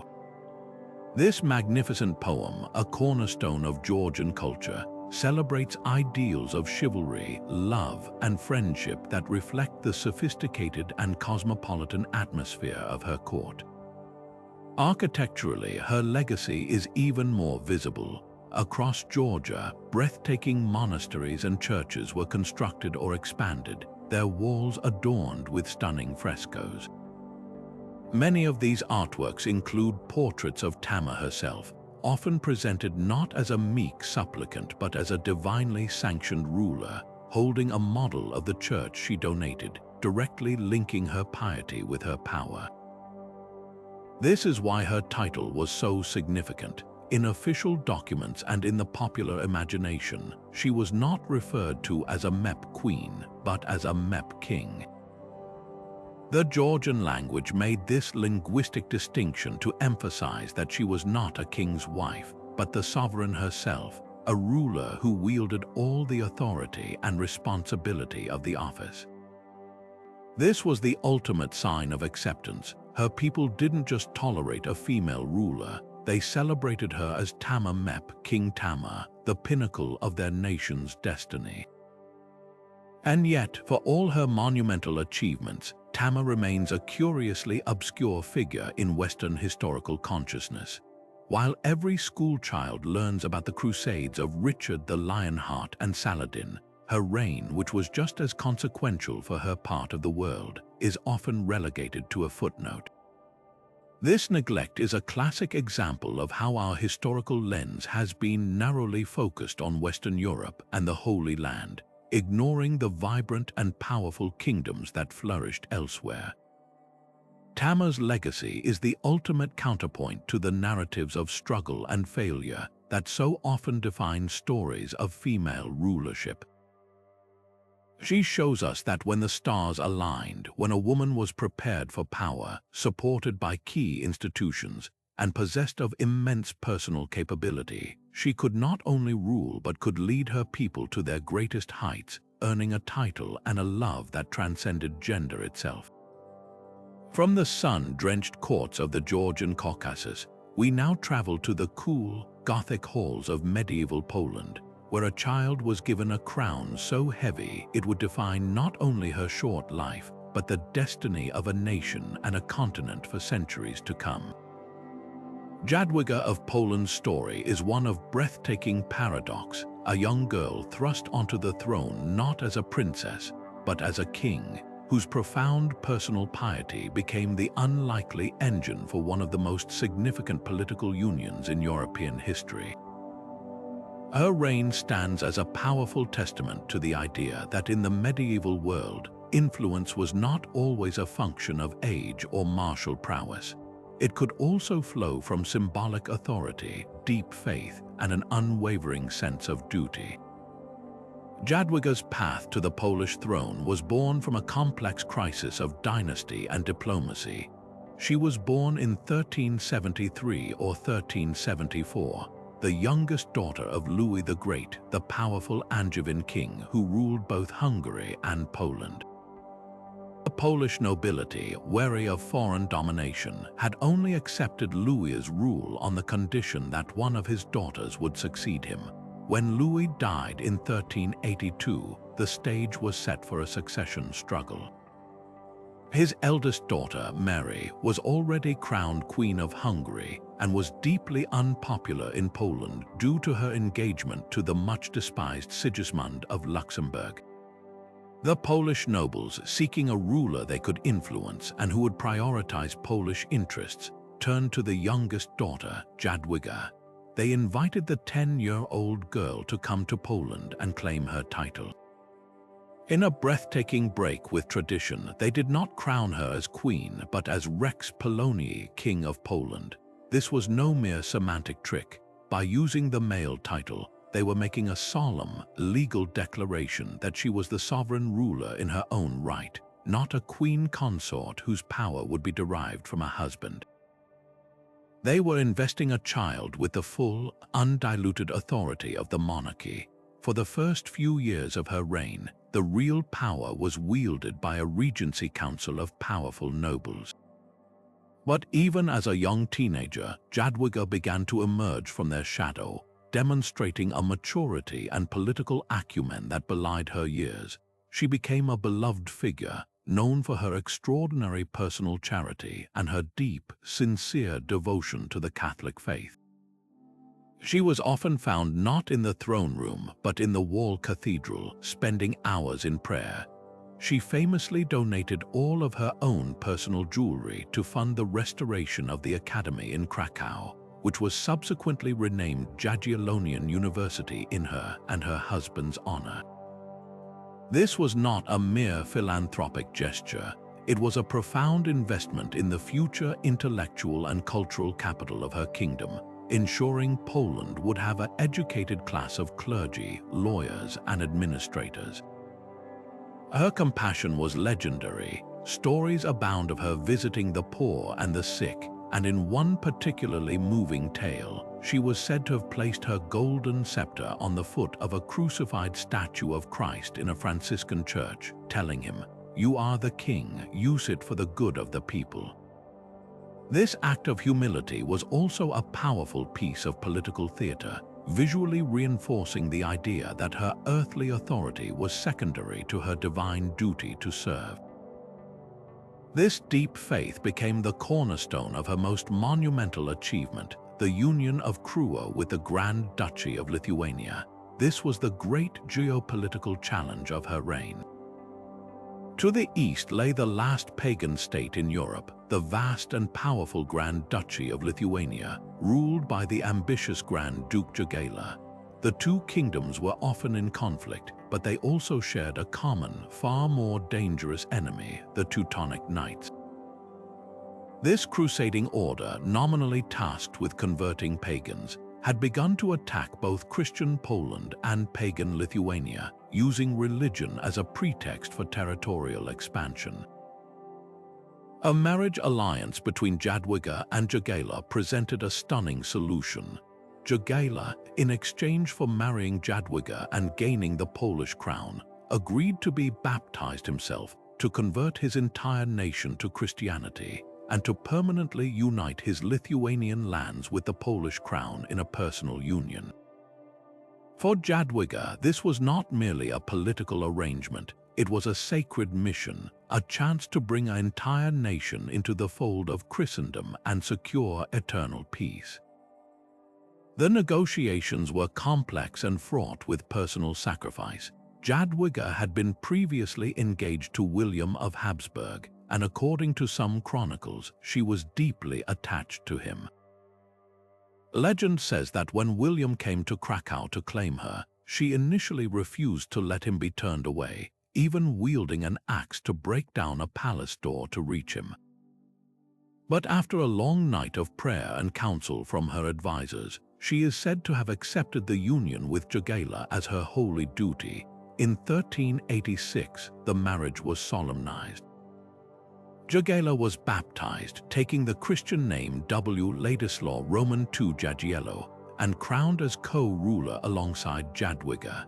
The political and cultural consequences of this union were earth-shattering. The baptism of Lithuania removed the Teutonic Knights' primary excuse for aggression. The combined Polish-Lithuanian forces would go on to decisively crush the Knights at the Battle of Grunwald in 1410, a victory that secured the future of both nations. This personal union eventually evolved into the Polish-Lithuanian Commonwealth, a multi-ethnic, multi-religious state that would become one of the largest and most powerful entities in Europe for the next 400 years. Tragically, Jadwiga's own life was cut painfully short. She died in 1399 at the age of just 25, likely from complications following childbirth. Her newborn daughter, Elżbieta Bonifaccia, died just 3 weeks later. Despite her brief life, her legacy was indelible. She was venerated as a saint for centuries before her official canonization by Pope John Paul II in 1997. In Poland, she is a national icon, a symbol of piety, intelligence, and selfless sacrifice for the greater good of the nation. Yet, outside of Poland and Lithuania, she remains an obscure figure, her monumental achievements overshadowed by the longer reign of her husband and the exploits of other contemporary monarchs. Her story powerfully reframes our understanding of medieval queenship. She was not a warrior queen leading armies, nor a scheming ruler manipulating court politics. Her authority was built on a different foundation altogether: the moral force of her character, the strategic use of her faith as a tool of statecraft, and her willingness to subsume her personal desires for the strategic benefit of her kingdom. She proves that a young woman, even a girl, could be the catalyst for events that would reshape the map of Europe, her gentle hand guiding the course of history as surely as any sword. While the queens of Europe and Asia navigated the intricate politics of established courts and dynasties, a different kind of royal struggle was unfolding on the other side of the world, a fight not just for power, but for the very survival of a people and their way of life against the relentless tide of European expansion. In the rugged highlands and dense rainforests of 17th century Angola, a queen emerged whose defiance would become the stuff of legend, a ruler who refused to bow, bargain, or break. Her name was Nzinga Mband, and for over 4 decades she waged a brilliant, multifaceted war against Portuguese colonial ambitions, becoming one of the most formidable and strategic opponents European powers ever faced in Africa. Her story is a masterclass in resistance, a testament to how a leader can adapt, innovate, and fight on every conceivable front, from the battlefield to the negotiating table, using every tool at her disposal to protect her kingdoms of Ndongo and Matamba. Nzinga's political education began in a crucible of betrayal and loss, shaping the relentless pragmatism that would define her rule. She was born into the royal family of Ndongo around 1583, a time when the Portuguese, established on the coast, were pushing aggressively inland, fueled by the insatiable demand for enslaved labor in their Brazilian colonies.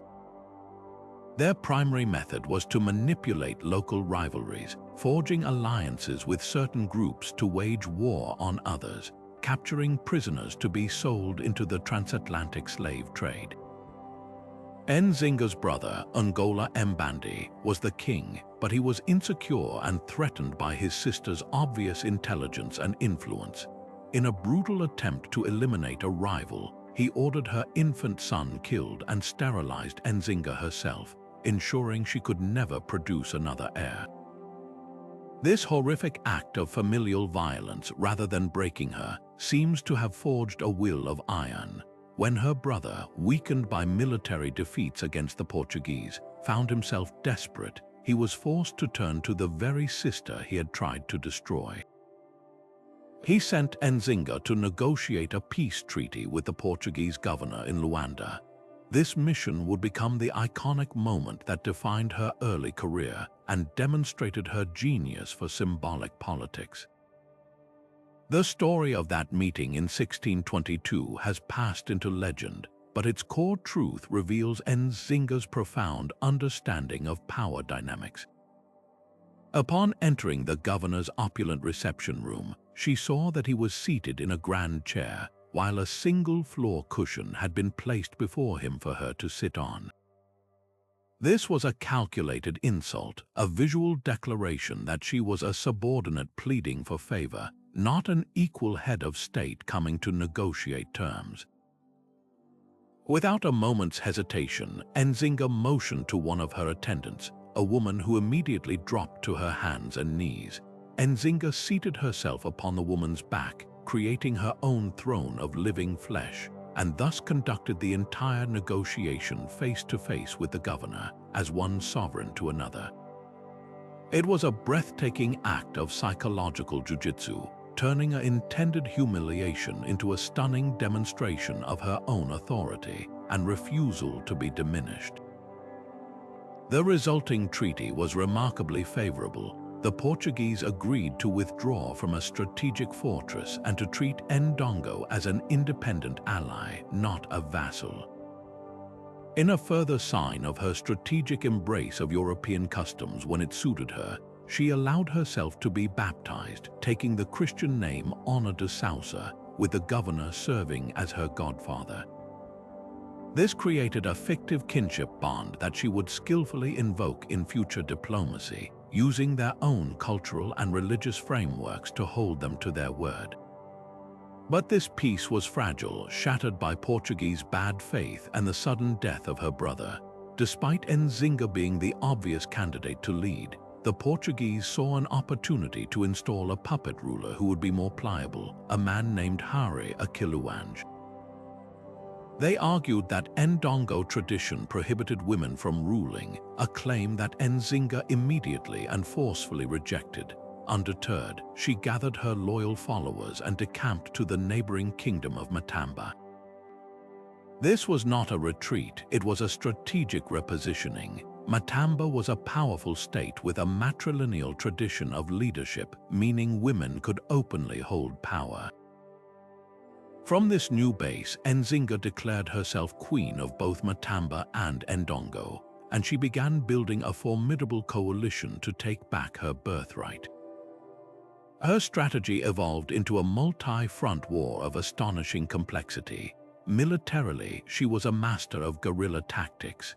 She forged alliances with unlikely partners, most notably the Imbangala, fierce warrior groups known for their ruthlessness. She integrated their mobile, hard-hitting tactics into her own army, making her forces unpredictable and devastatingly effective in the difficult Angolan terrain. She also offered sanctuary, a powerful weapon in a region being depopulated by the slave trade. She opened Matamba's borders to all those fleeing Portuguese territory, enslaved people, defectors, and anyone seeking freedom. This swelled her ranks with utterly loyal subjects and crippled the Portuguese economy by denying them the human capital upon which their colony depended. She was not just fighting an army, she was dismantling their entire business model. Diplomatically, she was equally agile, playing European powers against each other with a skill that would make any modern statesman envious. When the Dutch, bitter rivals of the Portuguese, seized Luanda in 1641, Nzinga immediately allied with them, combining their naval and artillery strength with her ground forces to inflict a series of crushing defeats on their common enemy. Even after the Portuguese eventually retook Luanda, Nzinga never relented. she continued her campaign for decades, her advanced age doing nothing to dim her resolve. By the 1650s, after years of stalemate that proved too costly for the Portuguese to maintain, a new governor was forced to sue for peace. In 1657, they finally signed a treaty recognizing her as the legitimate queen of Matamba and Ndongo and agreeing to treat her as a sovereign equal. It was a monumental victory, a testament to a 40-year struggle that had worn down a global empire. Despite this incredible legacy, Nzinga's story has been consistently marginalized in the broader narratives of world history. In Angola, she is a national hero, a symbol of resistance and strength. But globally, she is often reduced to a footnote in the history of the slave trade or the Portuguese Empire, if she is mentioned at all. Her image is sometimes sanitized into that of a simple freedom fighter, which overlooks the nuanced and often Machiavellian reality of her leadership. She was a pragmatic ruler who made alliances with unsavory groups, wielded violence when necessary, and masterfully manipulated the symbols and structures of both African and European power to achieve her ends. This complexity makes her story all the more human and compelling, yet it is often smoothed over to fit a simpler, less challenging narrative.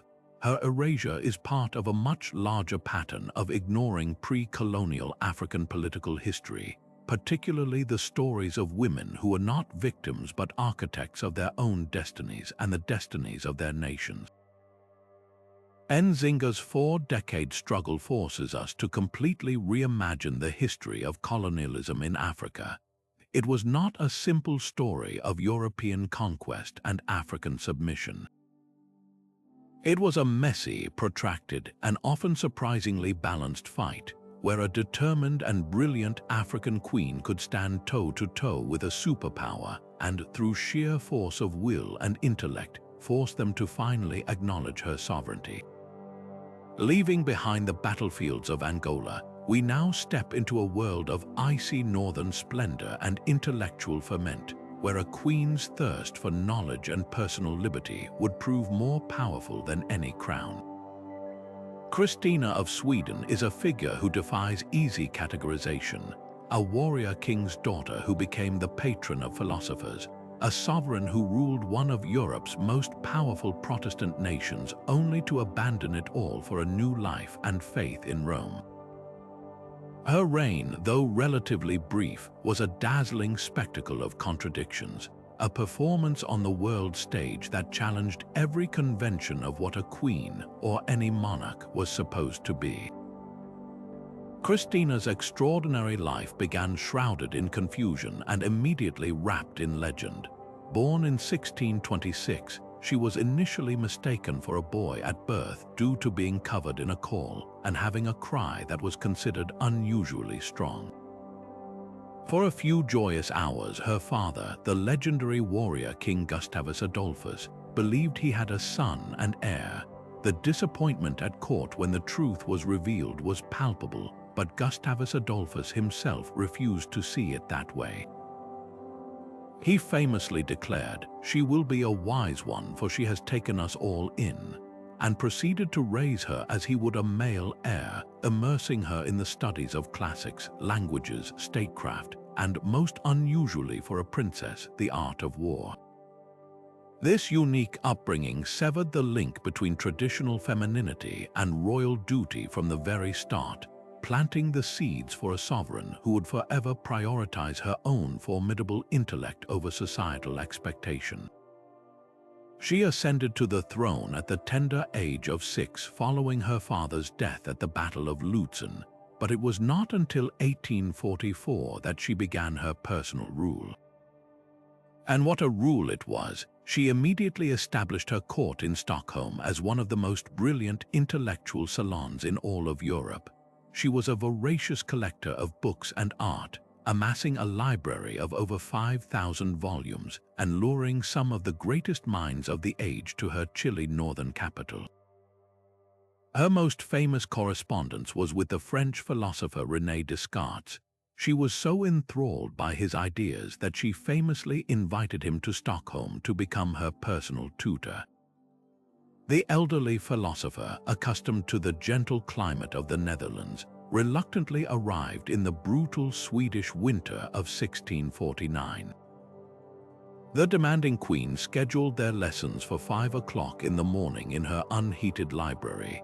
This relentless schedule, combined with the harsh climate, is often cited as a contributing factor to Descartes contracting pneumonia and dying just a few months later. While a tragic episode, it underscores the intense, almost punishing, intellectual appetite that Christina possessed. She didn't want to simply sponsor learning. She wanted to devour it, to engage with it directly, no matter the cost. This intellectual rebellion was matched by a growing personal and spiritual crisis. Despite ruling a nation that was the bastion of Protestant power in the 30 Years' War, Christina began to harbor deep doubts about Lutheranism. She was drawn to the ritual, history, and intellectual traditions of Catholicism, a faith that was not only illegal in Sweden but was considered the faith of her nation's enemies. The tension between her public role as defender of the Protestant faith and her private spiritual yearning became unbearable. Furthermore, she chafed against the expectations of her office, particularly the demand that she marry and produce an heir to secure the dynasty. She openly expressed a deep aversion to the idea of marriage, and some of her comments and close female friendships have led modern scholars to speculate about her sexuality. Whether her refusal was philosophical, personal, or a combination of both, it was the final catalyst for one of the most shocking decisions in royal history. In June 1654, after ensuring Sweden's financial and political stability, the 28-year-old queen publicly abdicated the throne, naming her cousin Charles Gustavus as her successor. In a dramatic ceremony, she removed her crown and every symbol of royal authority, stepping down not due to defeat or coercion, but by her own free will, an act of self-determination almost unheard of for a monarch. Her life after abdication was a second act of equal drama. She converted to Catholicism in Brussels, a move that sent shockwaves across Europe, and then traveled to Rome, where she was welcomed as a heroic convert by the Pope.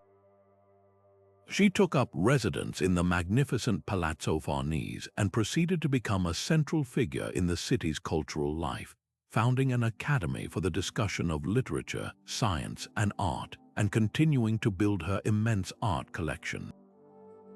Yet she never quite escaped the pull of politics. She involved herself in various intrigues, including a disastrous attempt to become Queen of Naples, which led to the execution of a trusted servant she was accused of betraying, a scandal that tarnished her reputation. She also proved to be a notoriously difficult and extravagant guest, running up enormous debts that the papacy was repeatedly forced to cover. This is where the historical narrative often gets stuck, on the sensational details of her eccentricities, her alleged betrayal, her financial irresponsibility, and her cross-dressing. She is easily painted as a capricious, unstable woman who abandoned her responsibilities for selfish whims. But this focus entirely misses the profound significance of her reign and her abdication. Christina's story is not one of failure. It is a radical exploration of the conflict between public duty and personal identity.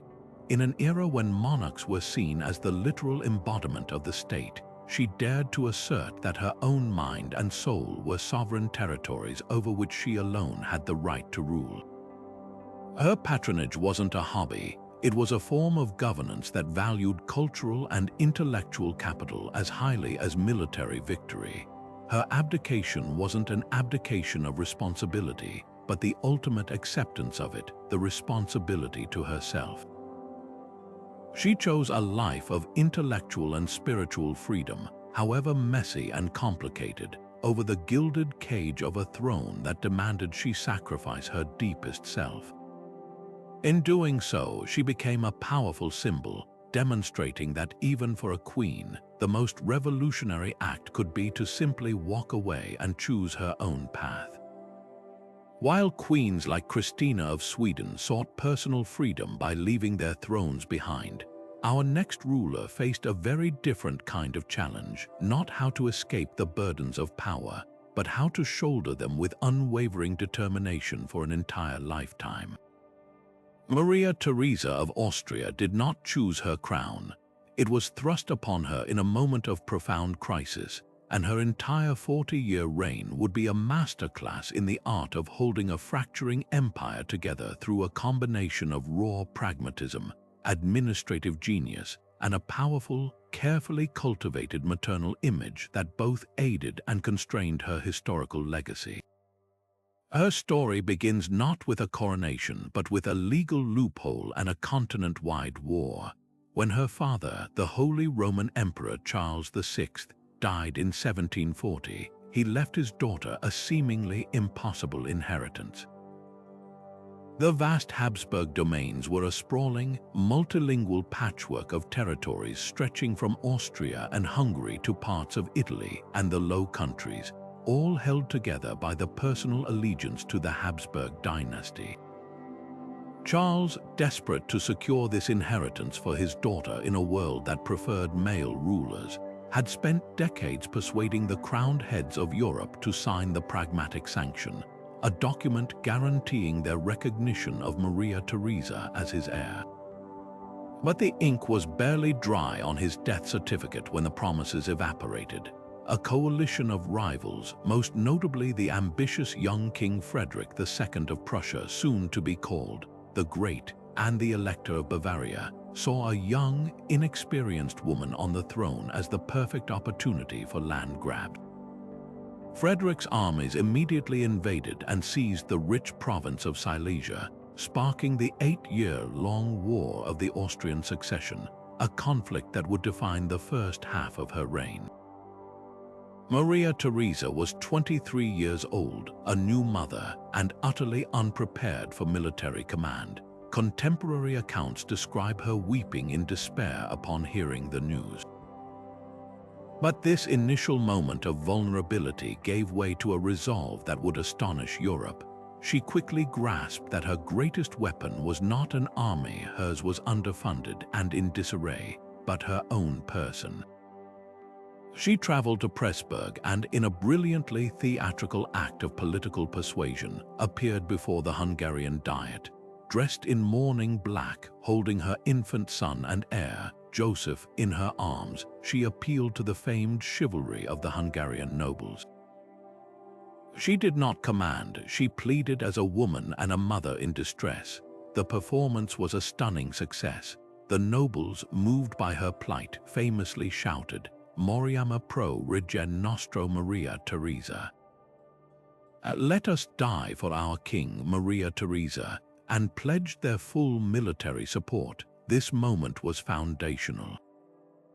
It established the core duality of her power. She would rule with an iron will, but she would consistently frame her authority through the lens of motherhood, presenting herself as the grieving widow, the protective mother of her children, and by extension, the nurturing mother of her peoples.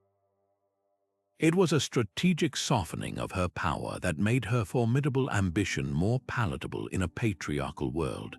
With her empire's survival secured by the war's end, though at the terrible cost of losing Silesia to Prussia, Maria Theresa embarked on a revolutionary project of internal reform that would utterly transform the Habsburg state.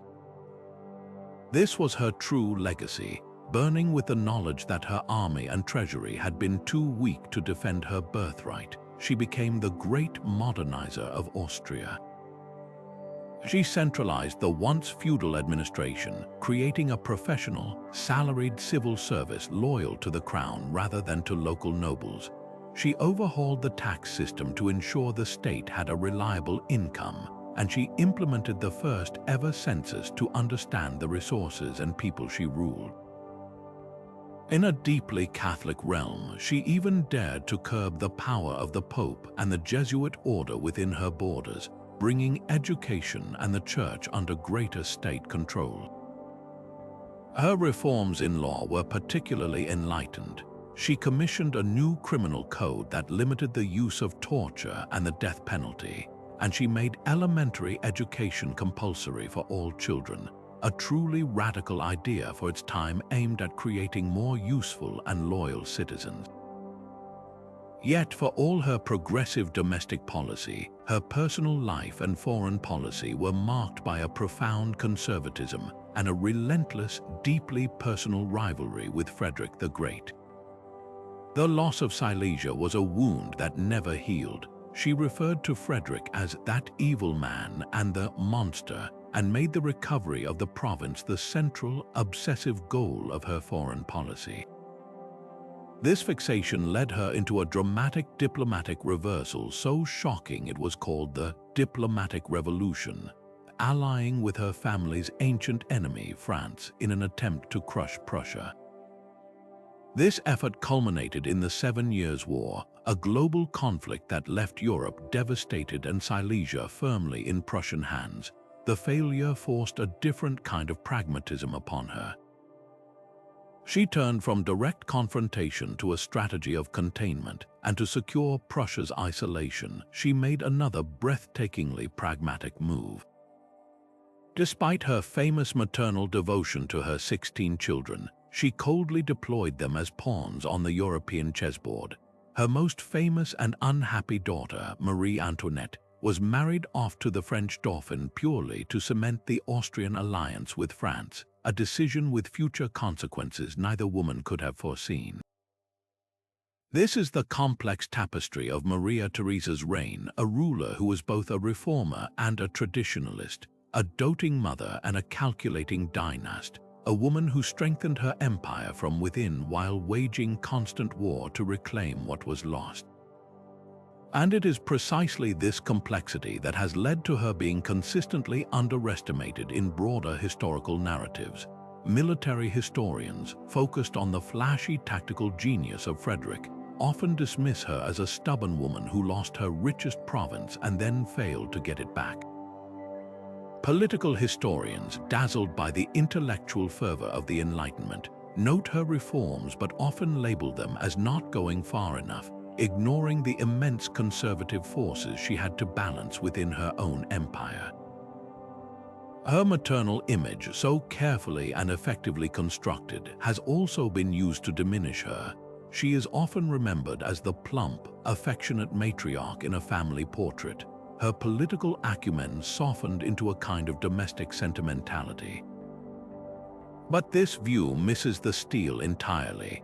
Maria Theresa was the undisputed sovereign of her domains. She ruled in her own right, not as a regent or a consort, and she held the title of empress not through her own claim but through her husband's election as Holy Roman Emperor, a distinction that always slightly galled her. Her power was absolute, and she wielded it with a clear-eyed recognition of the world as it was, not as she wished it to be. Her reign demonstrates that a woman could not only govern a vast, multi-ethnic empire, but could reform it from top to bottom, lead it through decades of warfare, and set it on a course of modernization that would last for generations. Her struggle for recognition in historical memory is a battle against the simplistic labels we attach to leaders. She was not a flawless enlightened despot nor a failed military strategist. She was a pragmatic, formidable, and deeply human ruler whose greatest achievement was simply ensuring the Habsburg Empire survived at all, providing a lesson in resilient statecraft that would resonate long after the cannons of her wars had fallen silent. While the queens of Europe navigated the intricate power plays of their royal courts, a very different kind of battle was unfolding on the Indian subcontinent, one that would redefine the relationship between a people and their colonizers and produce a queen whose legend would burn itself into the very soul of a nation. Lakshmibai, the Rani of Jhansi, did not inherit a throne in peace. She had to seize it from the jaws of imperial betrayal and defend it on the battlefield, becoming in the process not just a queen, but an immortal symbol of resistance whose cry for freedom echoes more than a century and a half later. Her story begins with a personal tragedy that became a political crisis, all orchestrated by the cold, expansionist logic of British colonialism. Born Manikarnika Tamb in 1828, she was married to the much older Maharaja Gangadhar Rao Nurkar of Jhansi, a small but proud princely state in central India that had a treaty alliance with the British East India Company. She gave birth to a son in 1851, but the boy died when he was just 4 months old. Devastated, the aging king, on his own deathbed in 1853, moved to adopt a distant relative, a 5-year-old boy named Damodar Rao, as his heir. In his final hours, he made the British political agent promise that the company would recognize the boy's right to succeed him, and that his widow, Lakshmibai, would serve as regent until the child came of age.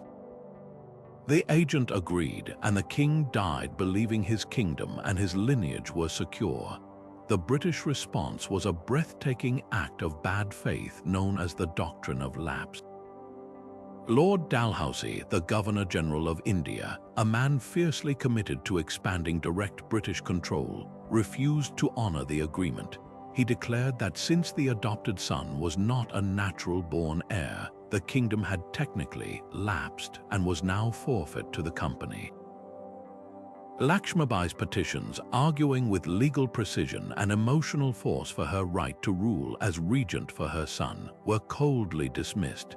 In March 1854, the British annexed Jhansi, seizing the state treasury and pensioning off the young queen.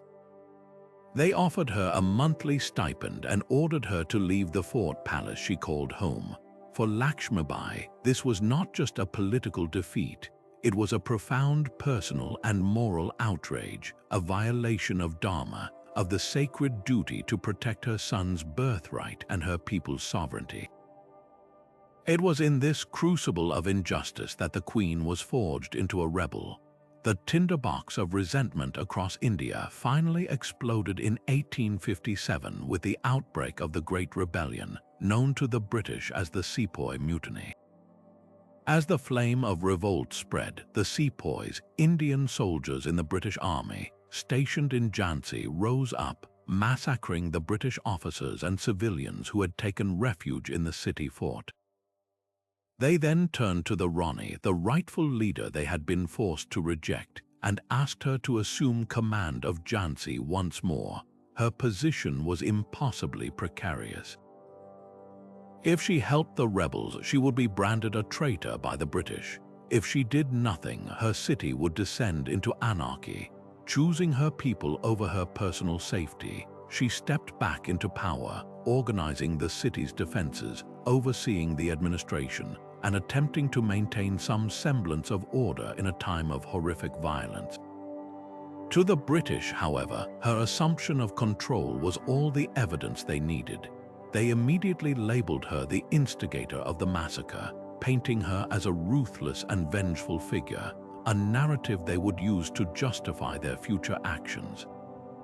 When British forces eventually marched on Jhansi to reclaim it in March 1858, they found not a chaotic rebel stronghold, but a city prepared for a siege under the Rani's direct command.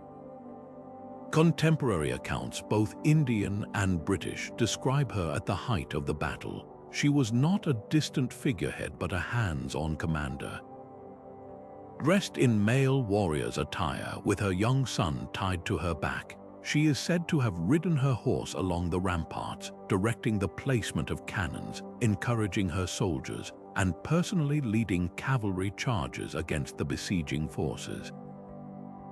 The image is iconic and powerful. A queen, a mother, and a general all at once, defending her home with a ferocity that stunned the experienced British officers.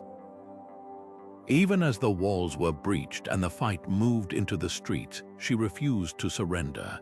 In a final, legendary act of defiance, she managed to escape the falling city under cover of night, slipping through the British lines with a small contingent of guards still fighting for her son's future. She rode to the fortress of Kalpi, where she joined forces with other rebel leaders, including Tansha Tope. but even in exile, her fight was not over. She participated in the successful capture of the city of Gwalior, which became the rebellion's final major stronghold. It was here, in June 1858, that her story reached its heroic and tragic end. While leading a charge against a British force near Fool Bog, she was surrounded. The most enduring account, immortalized in Indian folklore, states that she was severely wounded but fought on until, recognizing the end was near, she told a hermit nearby to cremate her body so the British could never capture it. She died on the battlefield, a sovereign to her last breath. Her final moments were not recorded by a friendly chronicler but acknowledged by her enemies. One British general reporting her death was forced to admit that she had been the most dangerous of all the rebel leaders. This grudging respect from her foes, however, did not translate into a fair portrayal in the official colonial histories. British accounts of the rebellion systematically downplayed her role and her motives. She was consistently labeled a rebel and a mutineer, terms that stripped her of her legitimate status as a ruling queen. Her defense of Jhansi was framed as an act of treachery rather than the justified action of a sovereign defending her realm from an illegal annexation. Her involvement in the massacre was assumed, not proven, and used to paint her as bloodthirsty, effectively erasing the context of the British betrayal that had driven her to arms. This deliberate marginalization ensured that for a century, outside of India, her story was largely forgotten, overshadowed by the narratives of male leaders and the grand sweep of British imperial history. But in India, she never died. Lakshmibai became Jhansi Kai Rani, the Eternal Queen. Her story was kept alive in folk songs, poems, and later, in the nationalist movement, where she was held up as the ultimate symbol of resistance against colonial oppression. The image of the warrior queen on horseback, sword in hand, her son on her back, became a potent icon of courage and sacrifice, inspiring generations of Indians in their struggle for independence. Her legacy is a perfect and painful example of the global pattern of colonial histories, actively working to diminish and distort the narratives of female leaders who dared to challenge imperial power. They could not deny her bravery, so they sought to undermine her legitimacy, ensuring that her name would not be remembered as a sovereign wronged, but as a dangerous anomaly to be contained within the footnotes of their own triumphant story. From the fiercely independent battlefields of Jhansi, we now ride north into the windswept steppes of Central Asia, to a world where power was seized and held with a different kind of ruthlessness, often from the command tent rather than the fortified palace. The Mongol Empire of the 13th century was the largest contiguous land empire in human history, a colossal force of nature unleashed upon the world by Genghis Khan. Its story is typically told as a saga of male warriors and conquerors: Genghis himself, his sons Jochai, Chagatai, Urgedai, and Tolui, and his famous grandsons like Kublai and Hulagu. But in the crucial gaps between these mighty Khans, another kind of power was at work, wielded by the women who managed the empire's heart while the men were away on campaign. And no one exemplifies this hidden power structure better than Turajin Khatun, the widow of Urgedai Khan, who stepped into a power vacuum and deftly steered the destiny of the world's most formidable empire for 5 critical years. To understand Turajin's achievement, we must first grasp the unique political landscape of the Mongol Empire.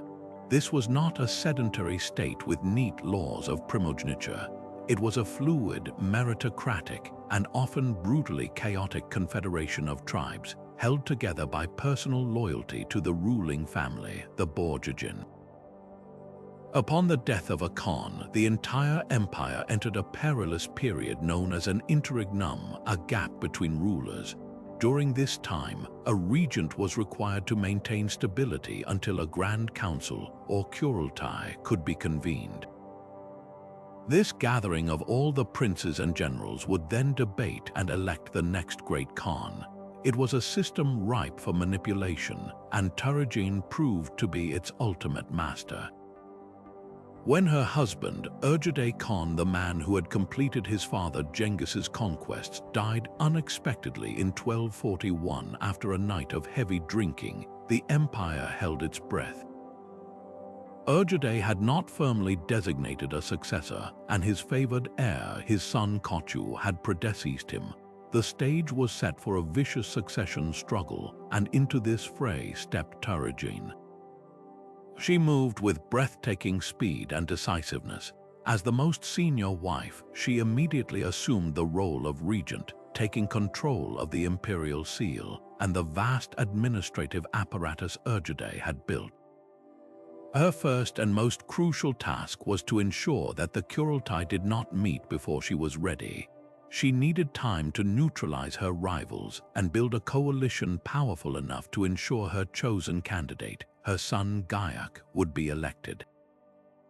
This was no simple matter of maternal affection. It was cold, hard realpolitik.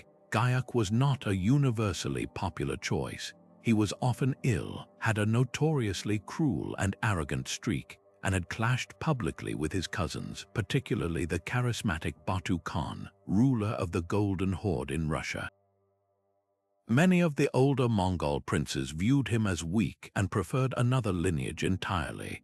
Turigene's regency, which lasted from 1241 to 1246, was a masterclass in political patronage and intimidation. To secure support, she launched a sweeping purge of her late husband's senior administrators, most of whom opposed Gaiak's succession.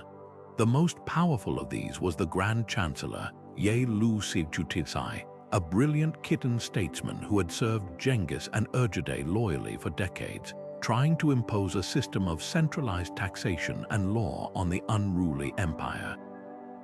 Turigene viewed him and his Chinese Muslim deputy, Abd Urrahman, as obstacles to her own authority and to the traditionalist, steppe-based faction she represented. She dismissed them from power, and Ye Lu Sigchutisai died under suspicious circumstances shortly thereafter, a loss from which the empire's civil administration never fully recovered. In their place, she installed her own allies, most notably a woman named Fatima, a Persian or Tatar captive who became her most trusted confidante and advisor, effectively acting as the power behind the throne. This shake-up allowed Turigene to redirect the empire's vast resources toward buying loyalty. She halted major military campaigns, but she did not halt the empire's expansion entirely. Mongol armies continued to apply pressure on the Song dynasty in China and made probing attacks into Eastern Europe, demonstrating that the empire's military machine was still functioning under her command. Her primary focus, however, was internal. She issued generous gifts of treasure, livestock, and titles to any prince or general who pledged to support Gaiak at the upcoming Kurultai. She skillfully played different factions against each other, using promises and threats to break up potential alliances that could have challenged her. For 5 years, she held the empire together not through open warfare, but through this intricate web of deals and political maneuvering, preventing the colossal realm from fracturing into civil war. It is here that we encounter the profound bias that has obscured her legacy. Our main sources for this period are Persian chroniclers like Otta Malik Juvayni and Rashid al-Din Hamadani, who wrote for Mongol courts that were often hostile to Turigene's memory. They depict her in deeply misogynistic terms. She is portrayed as a scheming, gluttonous, and weak-willed woman, a mere pawn of the sinister Fatima, who is herself described as a witch who used dark magic to control the regent. They dismiss her years in power as a time of corruption and misrule, a disastrous interruption to the proper order of male governance. Chinese sources, written from the perspective of the scholarly class purged by Turigene, are equally dismissive. This historical smear campaign has been remarkably effective. For centuries, her regency was treated as an embarrassing footnote, a chaotic interlude between the real rules of Erasure and Gayak. But when we look past the sexist vitriol of the chroniclers, a very different picture emerges. This was a woman who, without any formal blueprint for female rule, held the Mongol Empire together for 5 years. She managed its finances, orchestrated its politics, and commanded its armies, all while navigating a nest of vipers that would have devoured a less capable leader. Her ultimate success is undeniable. In 1246, she finally felt secure enough to convene the Kurultai. Despite a boycott by the powerful Batu Khan, the assembly, packed with her supporters, duly elected her son Gayak as the third great Khan of the Mongol Empire. She had achieved her objective against immense odds. Temujin's story is a powerful reminder that the nomadic steppe traditions, often seen as hyper-masculine, actually provided significant avenues for female authority. As the manager of the imperial court and the broker of alliances, the Khatan queen could wield immense influence, especially during the vulnerable interregnums. Temujin Khatan was not an aberration. She was the ultimate expression of this system, a regent who did not just keep the throne warm, but who cooled its seat for her own chosen heir, proving that even in the most aggressive empire on earth, a woman's political cunning could be the most powerful weapon of all. Leaving behind the sprawling, documented courts of the Mongol Khans, we now journey into a world where history and myth intertwine so completely that they become almost inseparable, a world of ancient spirits, shamanic rituals, and a queen whose very existence was once debated by scholars. In the misty archipelago of 3rd century Japan, long before emperors and shoguns, a woman held power not through a vast army, but through a profound connection to the divine. Her name was Himiko, and she ruled a mysterious federation of tribes known as Yamatai, her authority so widely recognized that it was acknowledged by the most powerful empire on earth, China. Her story survives not in grand Japanese chronicles, but in the meticulous records of Chinese court historians, a solitary and fascinating data point that forces us to completely reimagine the origins of Japanese power and the role of women within it. Our primary window into Himiko's world comes from the Weizhai, or the Records of the Wei, a Chinese dynastic history compiled in the late 3rd century. To the Chinese court, the various islands east of Korea were a land of mystery known as Wa, populated by hundreds of warring tribes. The Wei chronicler describes a period of intense conflict that lasted for decades until the people of Wa, exhausted by the endless fighting, came together and chose a woman to unite them and restore peace. That woman was Himiko. The text states she was advanced in age, unmarried, and deeply versed in Guide Ao, the Way of Ghosts, a Chinese term for shamanistic practices. She lived in a fortified palace attended by 1,000 female servants, and was so reclusive that only one man, her younger brother, was allowed to serve her, acting as the conduit through which her decrees and her divine pronouncements were communicated to her people.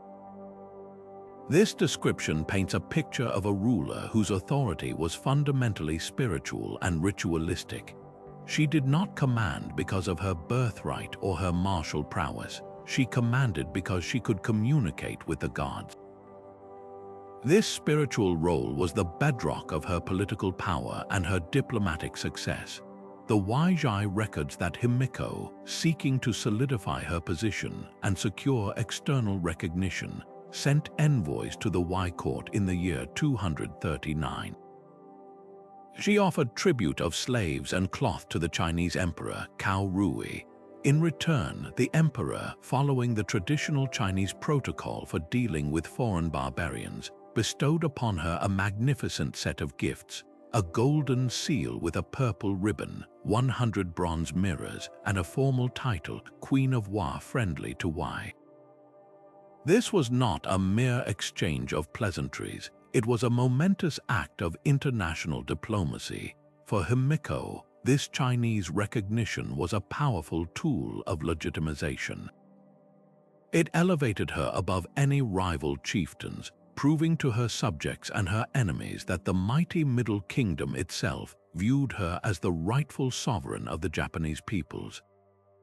For the Chinese, it was a way of bringing a chaotic and distant region into their sphere of influence, their tributary system, without ever needing to send a single soldier. The relationship continued after Himiko's death, with her supposed relative, a girl named Io, succeeding her and also receiving confirmation from the Y court, suggesting this model of female shamanic leadership was an established, if brief, institution. The profound mystery at the heart of Himiko's story, and the reason she has been so easily mythologized, is the question of Yamatai's location. The Chinese descriptions of the journey to her court are vague, giving distances and directions that are frustratingly ambiguous. For centuries, this has sparked a fierce and unresolved debate among Japanese historians and archaeologists. One theory places Yamatai in northern Kyushu, the island closest to Korea and China, where many artifacts from that era, including the very types of bronze mirrors given by the Y Emperor, have been found in abundance. The other main theory argues for the Kinai region, the area around modern-day Nara and Kyoto, which later became the heartland of the Japanese imperial state. Proponents of this view suggest that Himiko's Yamatai was a precursor to the Yamato state that eventually unified Japan. This debate is about more than just geography. It is a battle over the origins of the Japanese nation itself. Was the cradle of Japanese civilization in the south heavily influenced by Korea and China, or was it an indigenous development in the Central Plains? Himiko, a woman, sits at the very center of this foundational controversy. This is where her historical erasure truly begins. When the first official Japanese histories were compiled centuries later, in the 8th century, texts like the Kojiki and the Nihon Shoki were created with a very specific political purpose: to establish an unbroken, male line of descent from the sun goddess Amaterasu, legitimizing the ruling Yamato dynasty. A powerful, independent shaman queen who received her title from a foreign Chinese emperor simply did not fit this carefully crafted narrative, and so Himiko was written out of the official story. Some scholars believe she may have been transformed, her memory absorbed into the legendary figure of Empress Jingu, a mythical conqueror empress said to have led an invasion of Korea while pregnant. Others suggest she was simply omitted, her reality too inconvenient for the patriarchal myth-making of a later age. She became a ghost in her own land's history, a ruler so thoroughly obscured by legend that until modern times many doubted she was a real person at all. Himiko's rediscovery in the modern era through the critical study of the Chinese records is therefore a revolutionary act. Her existence challenges the long-held traditional view of early Japan as an inherently and immutably patriarchal society from its very inception. She proves that at a critical formative stage, the highest form of authority was not necessarily male. It could be female, and it was deeply intertwined with the spiritual world. The shaman who could intercede with the kami, the gods, held a power that transcended gender. Himiko's legacy is a powerful reminder that the past is far more complex and surprising than the streamlined versions we often prefer. She was a diplomat, a unifier, and a high priestess, a woman who ruled a federation of warlike tribes through the strength of her perceived connection to the divine, and in doing so, earned a place in the annals of a foreign empire when her own saw fit to forget. While Turajin Khoton was skillfully navigating the power struggles of the Mongol steppe, Another queen on the opposite side of the world was preparing to carve out an empire of her own from the crumbling edges of a superpower. Her story takes us to the shimmering oasis city of Palmyra, a glittering jewel on the Silk Road, where caravans brought the wealth of India, China, and Persia to the doorstep of the Roman Empire. It is here that we meet Zenobia, a queen whose ambition was as vast as the desert that surrounded her, a ruler who dared to look the Roman Empire in the eye and for a breathtaking moment force it to blink. Her reign was a brilliant, audacious flash of independent power in the 3rd century, a testament to how a woman could seize a moment of imperial crisis to forge a legacy that would echo through the ages. Zenobia's ascent was born from tragedy and opportunity. She was the wife of Odenathus, the king of Palmyra, and a loyal ally of Rome. In the middle of the chaotic 3rd century, the Roman Empire was reeling from a period of such intense internal crisis. It is now known as the crisis of the 3rd century. Emperors were rising and falling with terrifying speed, falling to assassins' blades or foreign invaders. The mighty Persian Sassanid Empire to the east saw this weakness as a chance to strike, invading Roman territory and even capturing the Emperor Valerian himself. In this power vacuum, Odenathus proved himself Rome's most capable defender. He rallied his formidable Pomeran cavalry and Arab archers, pushed the Persians back, and was granted the title corrector Totius Orientis, controller of the whole East, by a grateful, if beleaguered, Roman emperor. For a brief time, he and Zenobia ruled the eastern provinces as Rome's indispensable partners. But when Odenathus and his heir were assassinated in mysterious circumstances around 270, everything changed. Zenobia found herself regent for her young son, Vabilathus, holding the reins of a powerful, battle-hardened army and governing a vast territory that stretched from Asia Minor down to Arabia. A lesser ruler might have simply tried to maintain the status quo, to keep managing the East on behalf of a distant and distracted Rome. Zenobia, however, saw a different future. She saw that Rome was weak, fractured, and looking the other way, and she decided that the time had come for Palmyra to step out of its shadow and become an empire in its own right. With a breathtaking boldness that still stuns historians, she launched a series of military campaigns that were less an expansion and more an outright secession from the Roman world. Her general, a man named Zabdas, led her armies south into Roman Egypt, the breadbasket of the empire, and conquered it. Her forces swept across Anatolia, reaching as far as the Bosporus Strait. In a matter of a few short years, Zenobia had effectively cleaved the eastern third of the Roman Empire away, creating a new Pomeran Empire that controlled the most vital trade routes and richest provinces.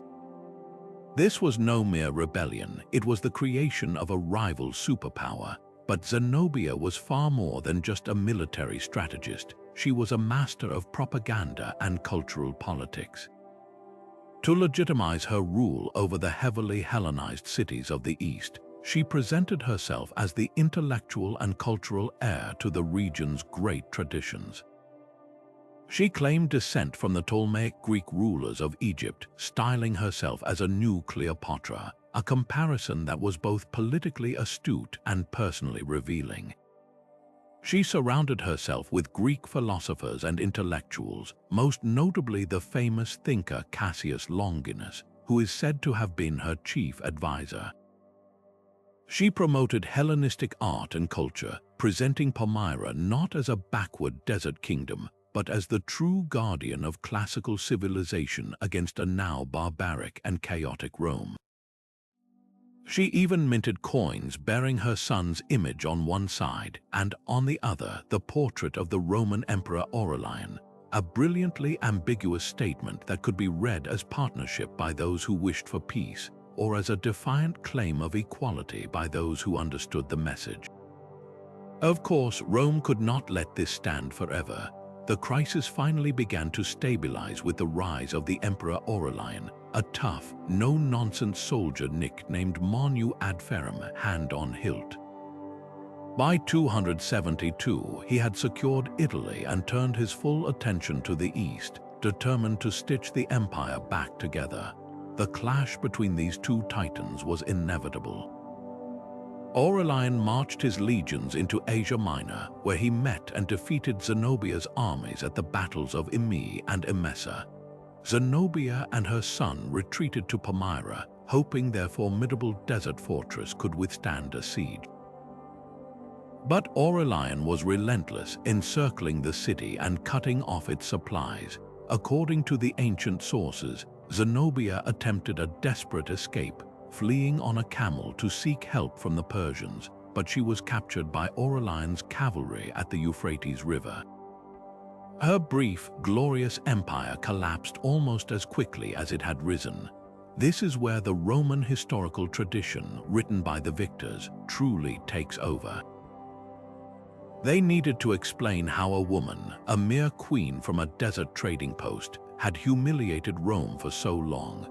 The answer was to paint her not as a brilliant sovereign and formidable adversary, but as a monstrously ambitious and treacherous woman.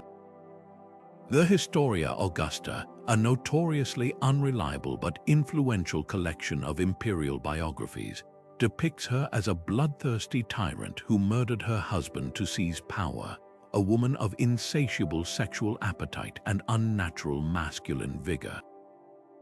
She is portrayed as the villain of the piece, her success attributed to Roman weakness rather than her own capability. This caricature served a crucial purpose. It made Rome's victory over her seem more righteous and her challenge less legitimate. After her capture, she was brought to Rome to be paraded in Aurelian's magnificent triumph. The stories say she was marched through the streets adorned with golden chains so heavy she could barely stand, a spectacle designed to show the world that Rome had reclaimed its dominance. Her ultimate fate is uncertain. Some sources say she was executed, while others claim she was granted a comfortable retirement at a villa in Tivoli. But her legacy was sealed by the Roman narrative. She became a cautionary tale, a footnote in the story of Aurelian's greatness, the rebellious queen who was put back in her place. Yet to dismiss her as a mere footnote is to miss the profound significance of her story. Zenobia's rise was only possible because of the unique power she wielded as a ruler of a client state on the periphery of empire. She understood the networks of trade, diplomacy, and military force that bound the region together better than any distant emperor in Rome possibly could. Her brief reign demonstrates that the Roman Empire was not a monolithic, impregnable fortress, but a fragile network of alliances that could be unraveled by a determined and charismatic leader, regardless of gender. Her cultural project, her embrace of Hellenism, was not just a political tool. It was a vision of a different kind of empire, one that looked back to the glories of Alexander and Cleopatra rather than forward to the bureaucratic state of Diocletian and Constantine. She was, for a fleeting moment, the center of the world, and her dramatic story forces us to ask what might have been had Aurelian not been her contemporary. Would the map of Europe and the Middle East look different today if a Pomeran empire had endured? While we can never know, her legacy is a permanent reminder that the tides of history can be turned by those with the courage to challenge the seemingly immutable order of their world. Yet for all the legendary defiance of a Zenobia or the spiritual authority of a Himiko, the reality of holding power as a woman in the medieval world often looked less like glorious conquest and more like a constant, exhausting game of political chess where every piece was set against you. This was the world of Arrocha of Leon and Castile, a queen whose reign in the early 12th century was a masterclass in navigating a political landscape so fraught with peril that simply staying on the throne for 17 years was a monumental achievement. She did not preside over a golden age of peace and prosperity. She fought a relentless, multi-front war for her own survival, a struggle that reveals the brutal mechanics of power in a feudal society where a queen's body and her marriages were considered the primary battlefield.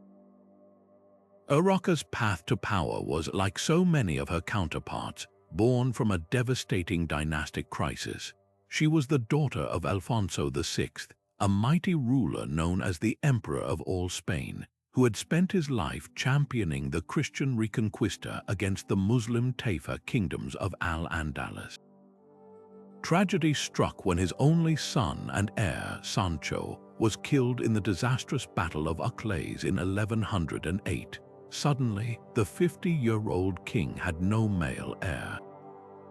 With the line of succession shattered and the kingdom facing external threats, Alfonso made a breathtaking decision. He set aside the deeply entrenched Salic law, which prohibited female inheritance, and named his eldest daughter, the 25-year-old Urarka, as his sole heir. It was an unprecedented move, a testament to his trust in her capabilities, but it was also a desperate gamble that would immediately plunge her future reign into turmoil. The first and most defining trap was sprung even before she took the crown. To secure her succession and ensure the protection of his kingdom, the ailing Alfonso immediately set about finding her a husband, a king consort who could provide the military muscle a woman was not expected to command. His choice fell upon Alfonso I, the fierce and ambitious king of Aragon, a man known to history as Alfonso the Battler. It was a match made in political calculation, not heaven. The marriage was an unmitigated disaster from the start. The two Alfonsos had been rivals, and the Battler viewed his new wife and her kingdoms not as a partnership, but as a prize he had won. He was cruel, abusive, and openly contemptuous of Urarka's authority, attempting to sideline her completely and rule Leon Castile as his own personal annex. He even reportedly mistreated her young son from her first marriage, the future Alfonso VII, a direct threat to her dynasty's future. For Urarka, this was an impossible situation. Her husband, the man who was supposed to be her chief defender, had become her primary oppressor. The very institution designed to secure her throne was now the greatest danger to it. What happened next was a stunning act of defiance that reverberated across Christendom. After just 3 years of a miserable and politically catastrophic union, Urarka did the unthinkable. She had her marriage to one of the most powerful kings in Spain annulled. The grounds were consanguinity. They were within the prohibited degrees of kinship, but everyone knew the real reasons were political and personal. This was not a quiet private matter. It was a very public and humiliating repudiation of the Battler, and he did not take it lying down. The annulment did not end the conflict. It ignited a bloody, decade-long civil war. Alfonso the Battler invaded her kingdoms, portraying himself as the wronged party and the rightful ruler. Urarka was now forced to fight a war on 2 fronts, against her ex-husband from the north and against the Almoravid Muslims pressing from the south.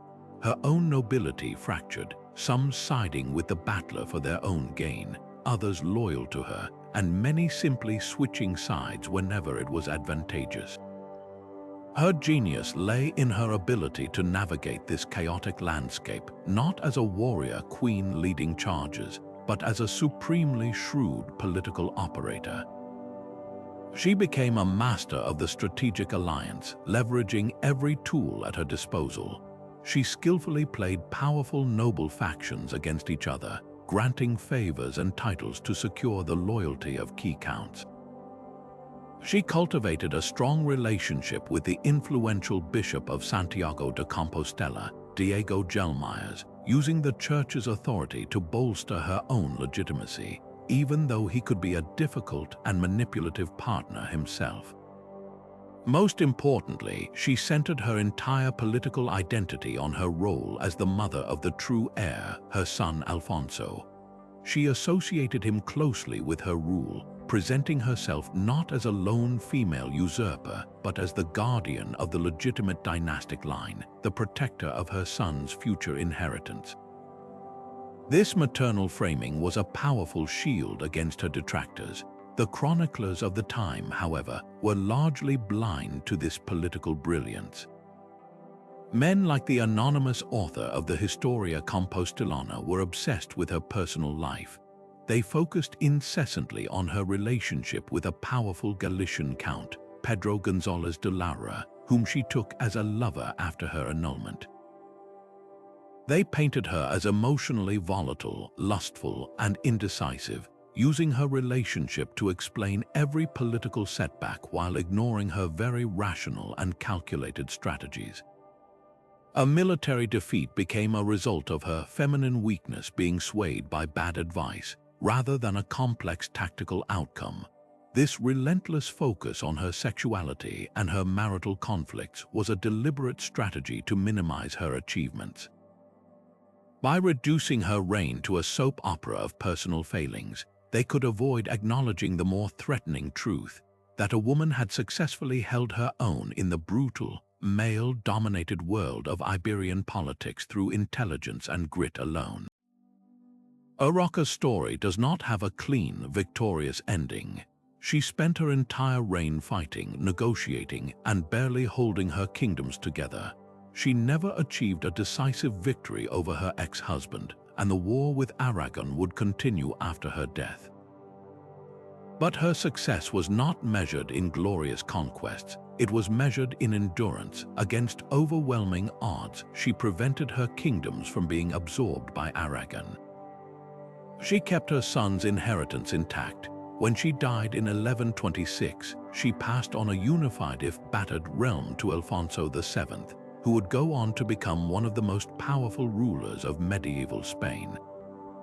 Urraca's legacy is the quiet, stubborn triumph of survival. She reveals the grim reality that for a woman in her position, holding power was not about winning a single great war, but about fighting 1,000 small battles every day, against her enemies, her allies, her family, and the deeply ingrained prejudices of every chronicler who would ever write her name. Her reign stands as a powerful testament to the fact that sometimes the most radical act of governance is simply to endure. While the queens of Europe fought their battles over inheritance and marital strife, a different kind of struggle was unfolding in the intense, sun-scorched heart of the Holy Land, where the survival of an entire kingdom, a precarious European outpost surrounded by powerful enemies, hung in the balance. Here, in the sacred city of Jerusalem, a queen named Melisende was tasked with a near-impossible mission: to provide stability, continuity, and a unifying identity for a crusader state that was perpetually on the brink of collapse. Her story is not one of a solitary ruler seizing power, but of a woman who was born to be the living, breathing embodiment of a fragile kingdom's legitimacy, and who fought tenaciously to protect that legacy against the men in her own family who sought to diminish it. Melisende's unique claim to the throne was woven into the very fabric of the Kingdom of Jerusalem's founding. She was the daughter of King Baldwin II, a crusader knight who had helped conquer Jerusalem and who understood that his dynasty's survival depended on more than just military strength. It required a powerful sense of legitimacy that could unite the fractious barons of Outremer. Baldwin had no surviving sons, but he had something even more potent: a daughter whose bloodline connected her directly to the first Crusader king.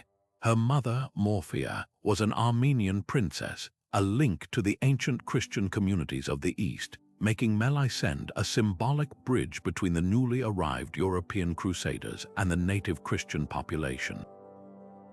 Recognizing her invaluable role, Baldwin took the extraordinary step of summoning the High Court of Jerusalem and making the assembled nobles swear to accept Melisende as his heir and to support her future husband as king consort, but only through her right. This was a carefully laid plan to ensure the crown would pass through her, not to whichever man she married. To secure this future, a husband was chosen for her, Fulk, the wealthy and experienced Count of Anjou. On the surface, it was a brilliant match. Fulk brought much-needed knights, money, and military expertise to the vulnerable kingdom, but it also sowed the seeds of future conflict. Fulk arrived in the Holy Land not as a humble consort, but as a seasoned ruler in his own right, fully expecting to wield power as king. He brought a large contingent of Angevin knights and advisors with him, immediately alienating the local barons who saw them as arrogant foreigners usurping their positions. Almost immediately, Fulk began trying to sideline Melisende, acting as if he were the sole monarch and ignoring the oaths that had been sworn to her. He attempted to rule alone, pushing his wife, the rightful heir, into the background of court life, treating her as little more than a royal womb to produce the next generation. Melisende, however, was no passive pawn. She was a product of her father's court, educated, politically astute, and deeply aware of her own legitimacy. She found a powerful ally in her cause, the disgruntled local nobility, who resented Fulk's Angevin favorites and saw in Melisende their best hope for preserving their own influence and the unique character of the kingdom.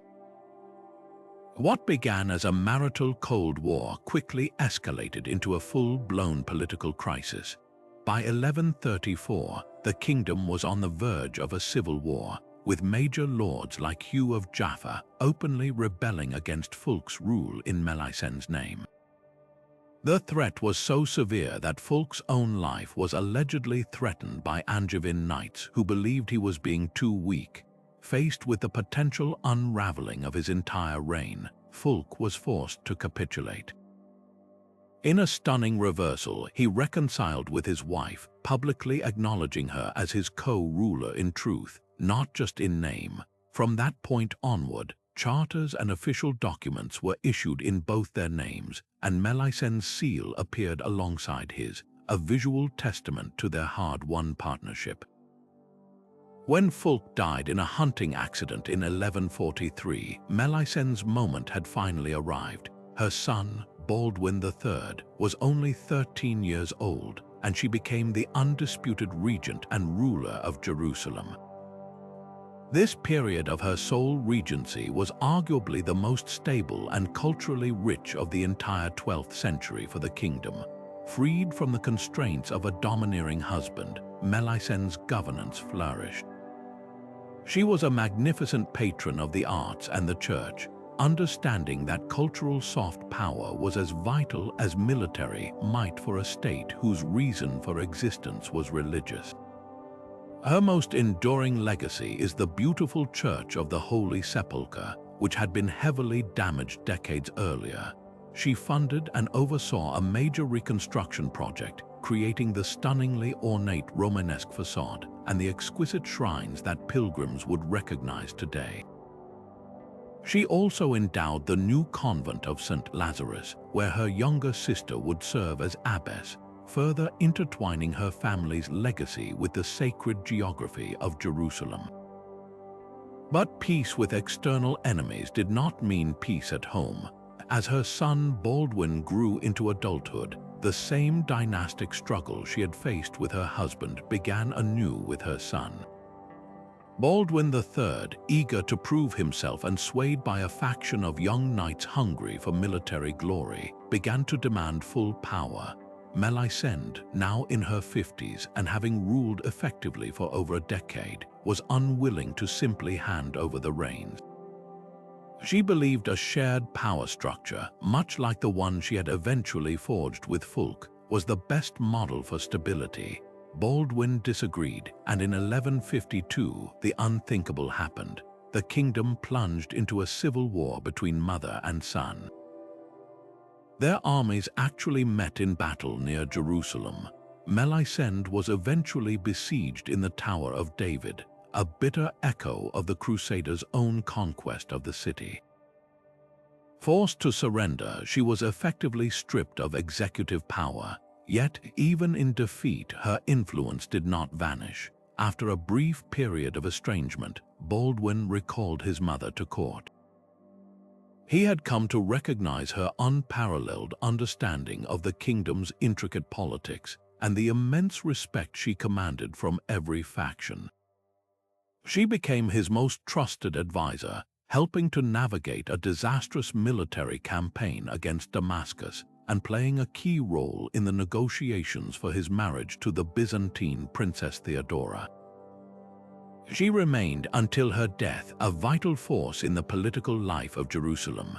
The chronicler William of Tyre, though often critical of powerful women, was forced to concede that she was a woman of great wisdom, who had risen so far above the normal status of women that she dared to undertake important measures. And yet, in the popular modern telling of the Crusades, Melisende is almost entirely absent.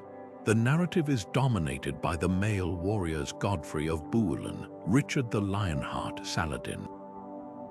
She is a footnote if she appears at all. This erasure is a profound loss because her story completely reframes our understanding of the Crusader states. They were not just military camps run by brutish knights. They were complex political entities that required sophisticated governance, diplomacy, and cultural patronage to survive. Melisende provided that. Her reign demonstrates that in the most volatile and dangerous political environment imaginable, a woman's authority was not only possible but could be the essential glue holding a fractious and fragile kingdom together. She wielded power not through the sword, but through the shrewd management of alliances, the strategic use of religious patronage, and an unshakable belief in her own rightful place as the guardian of Jerusalem's legacy. While the queens we've met so far wielded power from the throne room or the battlefield, our next figure demonstrates that in the intricate world of the Byzantine Empire, influence could be just as potent when channeled through the pen and the intellect. Anna Komnene was not a queen in the traditional sense. She never held the crown in her own right, but her life story is a gripping drama of near-miss ambition, profound scholarship, and a poignant demonstration of the complex, often contradictory, avenues to power available to an exceptionally brilliant woman in the medieval world. Born in the Purple Chamber of the Great Palace of Constantinople in 1083, Anna was not just any princess. She was the firstborn child of the Emperor Alexios I Komnenos and his formidable wife, Irene Doukaina. From her very first breath, she was immersed in the very center of Byzantine power, and she was raised with the intoxicating belief that she might one day lead it. Her early life was a masterclass in imperial preparation. She received an education that was extraordinary for any person of her time, let alone a woman. She was schooled in classical Greek philosophy, mathematics, medicine, astronomy, rhetoric, and history, studying under some of the greatest minds in Constantinople. Her parents, particularly her mother, seem to have nurtured this brilliance, perhaps seeing in her a tool for their own dynastic ambitions. For a time, it appeared this investment would pay off in the most spectacular way possible.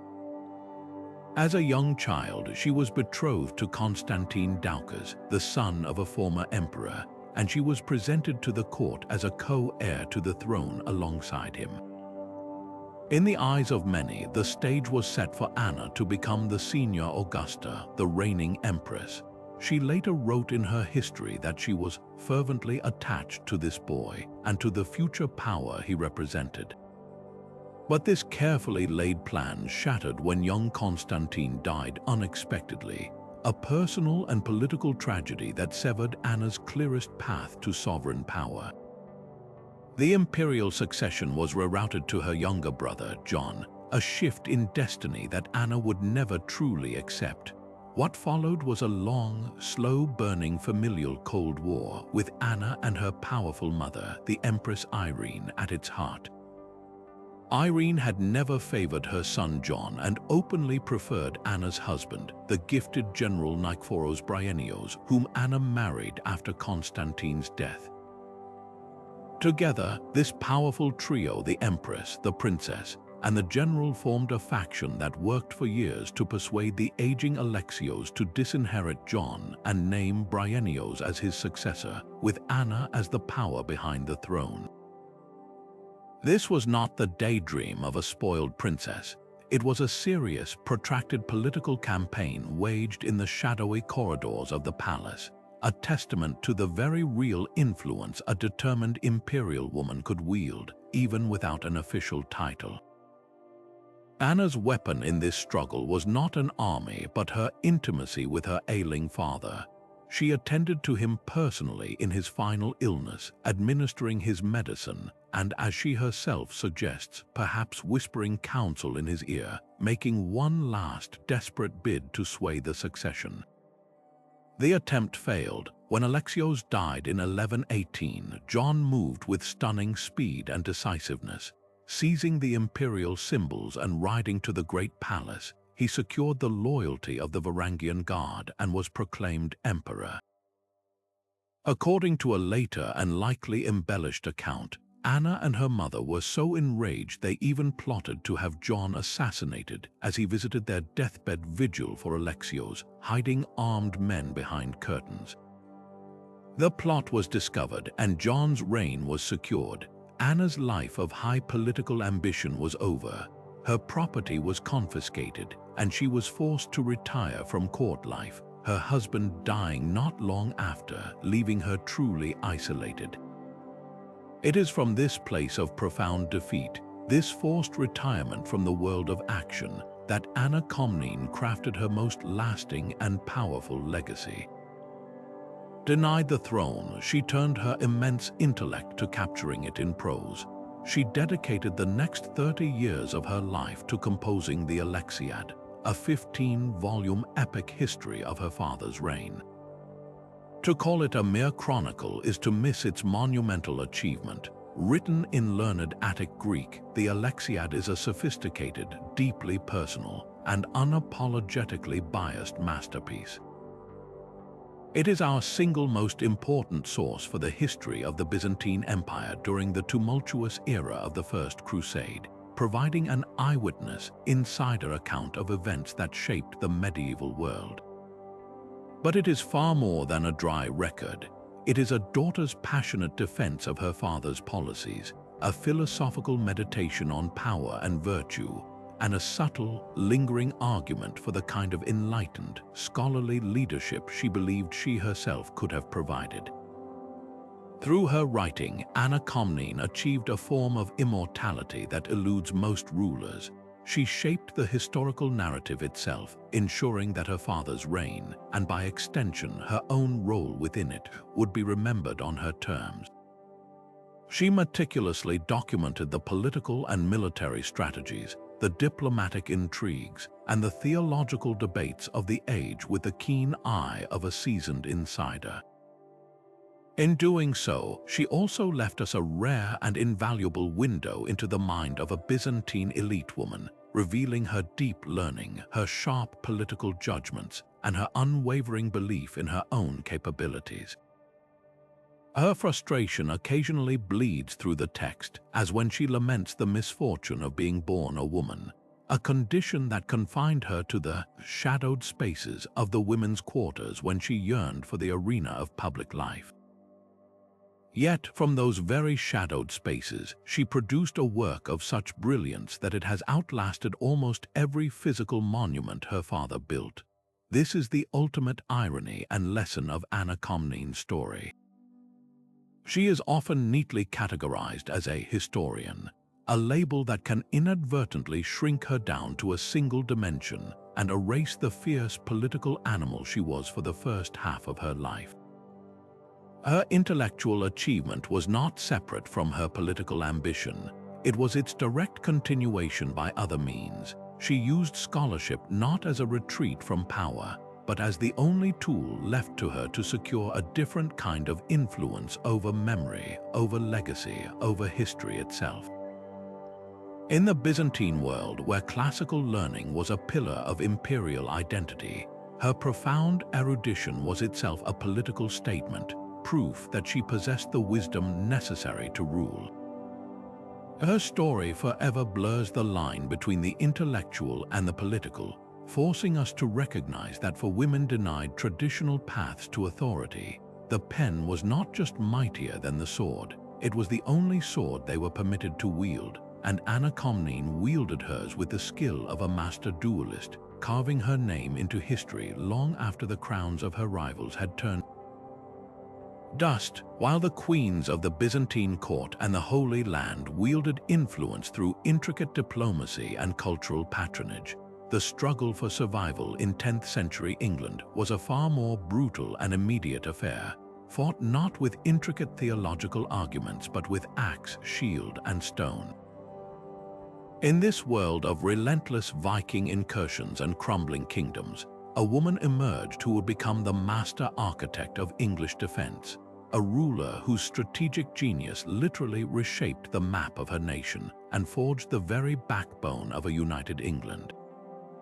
Her name was Aethelflaed, Lady of the Mercians, and her story is one of the most compelling and overlooked chapters in the formation of the country we know today. Aethelflaed's life was forged in the fire of Viking invasion. She was the eldest daughter of Alfred the Great, the King of Wessex, who famously began the fight back against the great heathen army. From her father, she inherited not just a royal bloodline but a revolutionary vision of how to fight the Vikings, not through pitched battles alone, but through a systematic strategy of defense and reconquest. Her marriage to Aethelred, Lord of the Mercians, was a key part of this grand strategy, a political alliance designed to unite the Saxon kingdoms of Wessex and Mercia against their common enemy. But this was no mere marriage of convenience. Aethelflaed arrived in Mercia as Alfred's daughter, a living symbol of the West Saxon alliance, and she quickly became the intellectual and strategic driving force behind the Mercian resistance. When her husband Aethelred fell into a prolonged and debilitating illness, the full weight of leadership fell upon Aethelflaed's shoulders. The Mercian nobles, in a testament to their utter confidence in her abilities, did not appoint a male regent or seek to sideline her. They accepted her rule completely, bestowing upon her the title Myrkna H. Leafdige, Lady of the Mercians. This was far more than an honorary title for a king's wife. It was a recognition of her sovereign authority to command armies, levy taxes, and make law. For the final 8 years of her life, from 912 until her death in 918, she ruled Mercia in her own right as its undisputed leader, an equal partner in power with her brother, Edward the Elder, who had succeeded their father as King of Wessex. Aethelflaed's genius lay in her masterful execution of her father's Ba strategy. A Ba was a fortified settlement, a walled stronghold that served as a place of refuge for the local population and a base from which Saxon armies could operate, effectively denying the Vikings the freedom of movement that was their greatest advantage. While her brother Edward focused on building Bas along the frontier between Wessex and the Viking-controlled Danelaw, Aethelflaed embarked on an ambitious program of urban fortification within Mercia itself. She did not merely maintain existing forts, she founded new, strategically placed Bas that formed a defensive shield across the Midlands. Towns like Bridgenorth, Tamworth, and Stafford owe their origins to her vision, their sturdy walls rising from her command to protect the heart of England. Each of these Bas was carefully placed to control a key river crossing, a Roman road, or a vulnerable border region, creating an interconnected network of strongpoints that could support each other. The Vikings, used to raiding undefended settlements and melting away before a large army could respond, now found themselves frustrated at every turn. To raid deep into Mercia, they would first have to besiege a fortified town, a time-consuming and costly process that gave Ethelfled and her brother ample time to muster their forces and march to its relief. This defensive web slowly but surely choked the Vikings' ability to operate, turning their greatest strength, their mobility, into a liability. But Ethelfled was far more than a brilliant defensive strategist. She was a conqueror. Once her network of bars was in place, she went on the offensive, leading her armies in a series of stunning campaigns that rolled back the Viking occupation. In 917, she achieved her most spectacular victory, the bloodless capture of the vital Viking fortress of Derby. This was not a triumph won by sheer force alone. It was a masterpiece of psychological warfare and meticulous planning. The sheer reputation of her armies and the intimidating proximity of her bars likely convinced the Danish garrison that resistance was futile, leading them to surrender without a fight. The following year, she repeated this success at Leicester, where the Danish army submitted to her as well. Her final campaign was aimed at the greatest prize of all, the Viking stronghold of York. The Danish leaders in the city, perhaps seeing the inevitable tide of history, had actually agreed to submit to her rule. Tragically, she died at Tamworth in June 918. On the eve of this monumental achievement, her life's work of unifying England under Saxon rule almost complete. The historical record, however, has not always been kind to her legacy. The primary source for the period, the Anglo-Saxon Chronicle, exists in several versions. The West Saxon version, written from her brother Edward's perspective, naturally focuses on his campaigns, often merely noting Ethelfled's achievements in a brief aside. In one telling entry, the chronicler writes of a year's campaigning, and that same year Ethelfled took Derby, almost as a footnote to Edward's actions. This marginalization is a classic example of the bias inherent in our sources.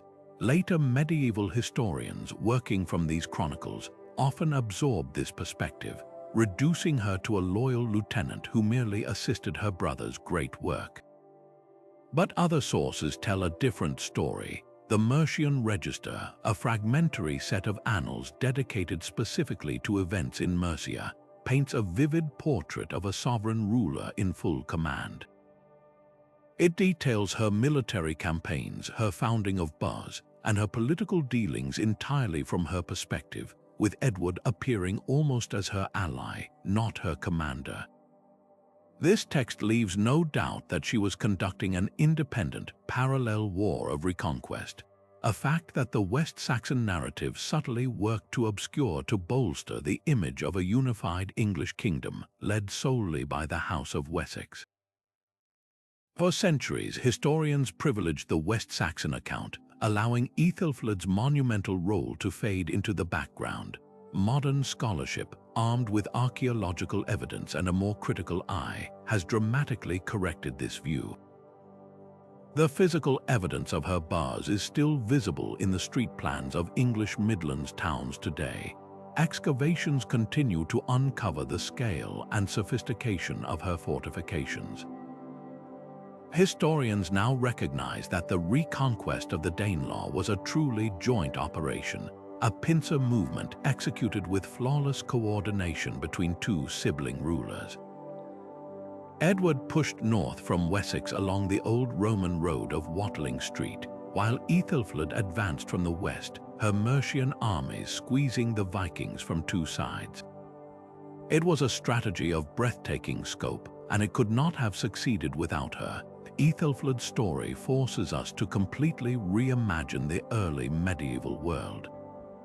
She was not an anomaly. She was a testament to the fact that in a society focused above all on survival and capable leadership, a woman who demonstrated strategic brilliance and unwavering resolve could not only command armies but could be hailed as the savior of her people, her authority unchallenged because it was so desperately needed and so effectively used. While her father, Emperor Pedro II, embarked on a grand tour of Europe and the United States in 1871, a quiet, unassuming woman found herself thrust into a position of immense power and faced with the most divisive moral question of her nation's history. Isabel, Princess Imperial of Brazil, was not a queen in her own right, but as regent in her father's absence, she held the full authority of the crown. A deeply religious and somewhat shy mother of three, she seemed an unlikely figure to confront the powerful, entrenched interests of the slave-owning class that formed the very bedrock of the Brazilian economy and social order. Yet, over the course of 3 separate regencies, this unlikely leader would find within herself a resolve strong enough to challenge the institution of slavery itself, an act of profound moral courage that would simultaneously liberate hundreds of thousands of souls and shatter the empire she was sworn to protect. Brazil's relationship with slavery was an ugly anomaly in the 19th century Americas. While the United States had fought a bloody civil war to end the practice and most Spanish-American republics had abolished it decades earlier, Brazil clung to it with a desperate grip. The nation's vast coffee plantations, the engine of its wealth, were utterly dependent on enslaved labor. By the time Isabel first became regent, the pressure for abolition was building from all sides. Abolitionist movements were gaining voice, enslaved people were fleeing plantations in ever greater numbers, and the international community, particularly Great Britain, was applying intense diplomatic and naval pressure to end the transatlantic slave trade. The institution was morally indefensible and its days were clearly numbered, but its economic and political power meant that ending it would be an act of political dynamite. Previous attempts at gradual emancipation, like the Law of the Free Womb in 1871, which declared children born to enslaved mothers free, were cautious half-measures designed to placate both sides without solving the core injustice. Isabel's personal convictions were clear, influenced by her husband, the French Count Puyuh, who was a known abolitionist, and her own Catholic faith, which increasingly framed slavery as a sin. She saw the issue in stark moral terms. During her first regency, she demonstrated her leanings by signing the Rio Branco Law, the Law of the Free Womb. But it was during her third and final regency in 1888 that the moment of ultimate decision arrived. The abolitionist cause had reached a fever pitch. The army, filled with conscripts who were often black or mixed race, was increasingly refusing to hunt down escaped slaves. The social order was teetering. A bill for full and immediate abolition, known as the Lei Aurea or Golden Law, was placed before the Parliament. It was stunningly brief, containing just 2 articles that simply declared slavery extinct in Brazil. The conservative cabinet, led by João Alfredo, presented it to the Princess Regent, fully aware of the seismic consequences. On May 13, 1888, Isabel picked up her pen. With a few strokes, she liberated approximately 700,000 human beings from bondage, the largest single act of emancipation in history. The immediate reaction in cities was one of euphoria. Crowds poured into the streets of Rio de Janeiro, celebrating not just their freedom, but the princess they hailed as a Redentora, the Redeemer. For a glorious moment, she was the most celebrated woman in the hemisphere, a liberator on a historic scale. But in the vast, silent interiors of the coffee plantations, a very different emotion was brewing, a cold, furious rage. The powerful rural oligarchs, the fazenderos, felt utterly betrayed. They had viewed the monarchy as their protector, the guarantor of their property rights and their way of life. In their eyes, Isabel had not signed an act of liberation.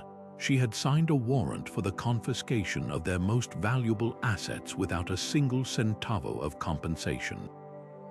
They saw her not as a redeemer, but as a traitor to her own class. This bitter resentment provided the perfect fuel for a revolution that was already smoldering. The Brazilian monarchy, for all the popularity of the scholarly Pedro II, was facing a crisis of relevance. Republican ideas were spreading among urban intellectuals and military officers, particularly those influenced by positivism, who saw the empire as an archaic relic.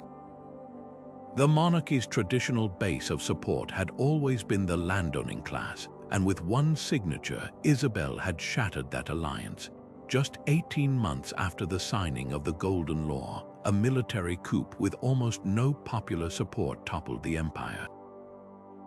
The Republic was declared, and the entire imperial family was sent into permanent exile in Europe.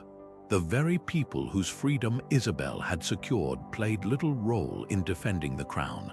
The monarchy had done little to earn their political loyalty beyond the single act of emancipation, and the new republicans were quick to promise them inclusion.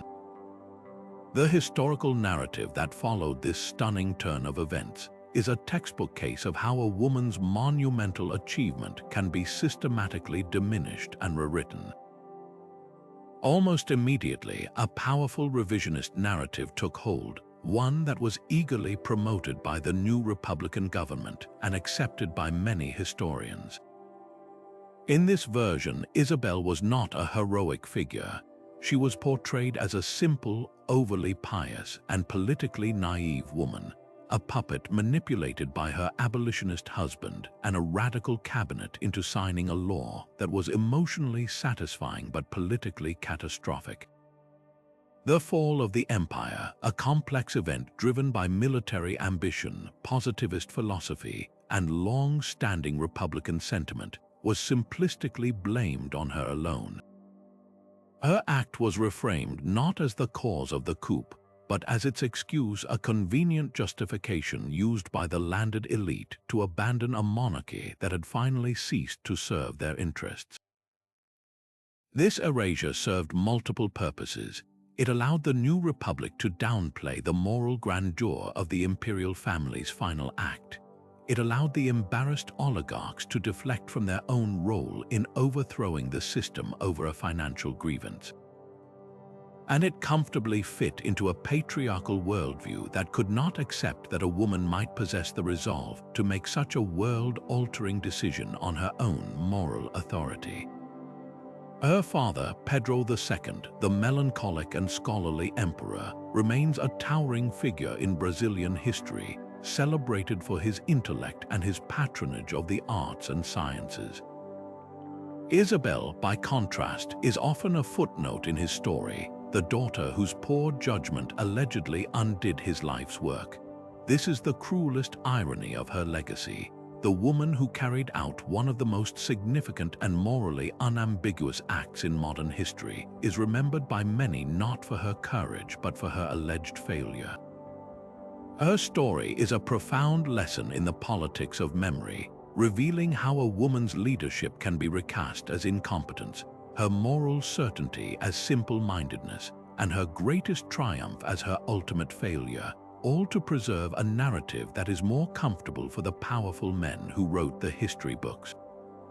From the quiet corridors of Brazilian imperial power, we now plunge into the heart of a military state in the midst of a holy war, where a former slave did not just influence events but seized absolute command, if only for a fleeting moment.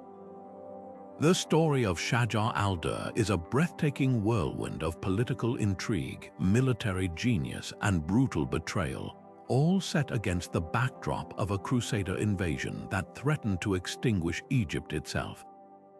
Her name means Tree of Pearls, a title of exquisite beauty that belied a will of tempered steel, and her rise from the Sultan's harem to the Sultan's throne is one of the most dramatic and overlooked ascents in all of Islamic history.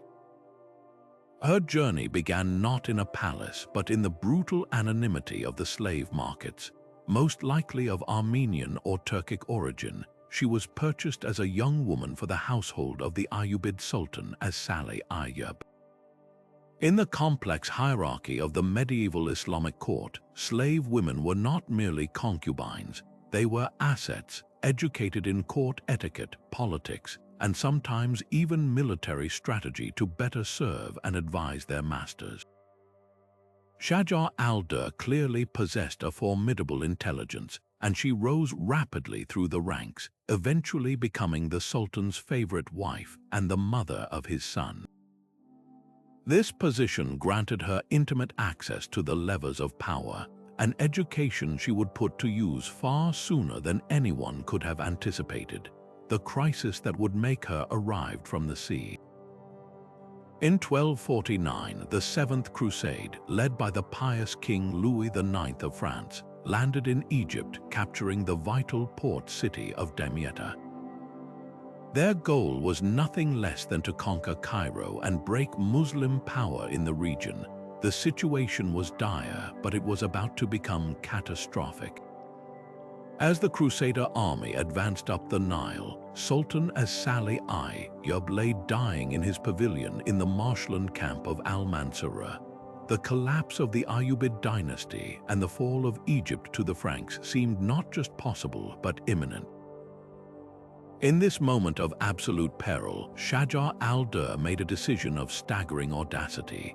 Together with a small, trusted cabal that included the powerful Mamluk general Faris ad-Din Aktay and the eunuch Jamal ad-Din Musin, she concealed the Sultan's death. For 3 crucial days, as the Muslim army faced the Crusader threat, orders continued to be issued from the Sultan's tent as if he were still alive. Food was taken in, doctors came and went, and Shajar al-Durr herself is said to have forged his signature on official documents. This breathtaking deception prevented a panic that would have certainly led to a rout, buying just enough time for the Muslim forces to regroup. When the truth could no longer be hidden, the political landscape had shifted. The heir to the throne, as-Salih's son Turanshah, was far away in Mesopotamia.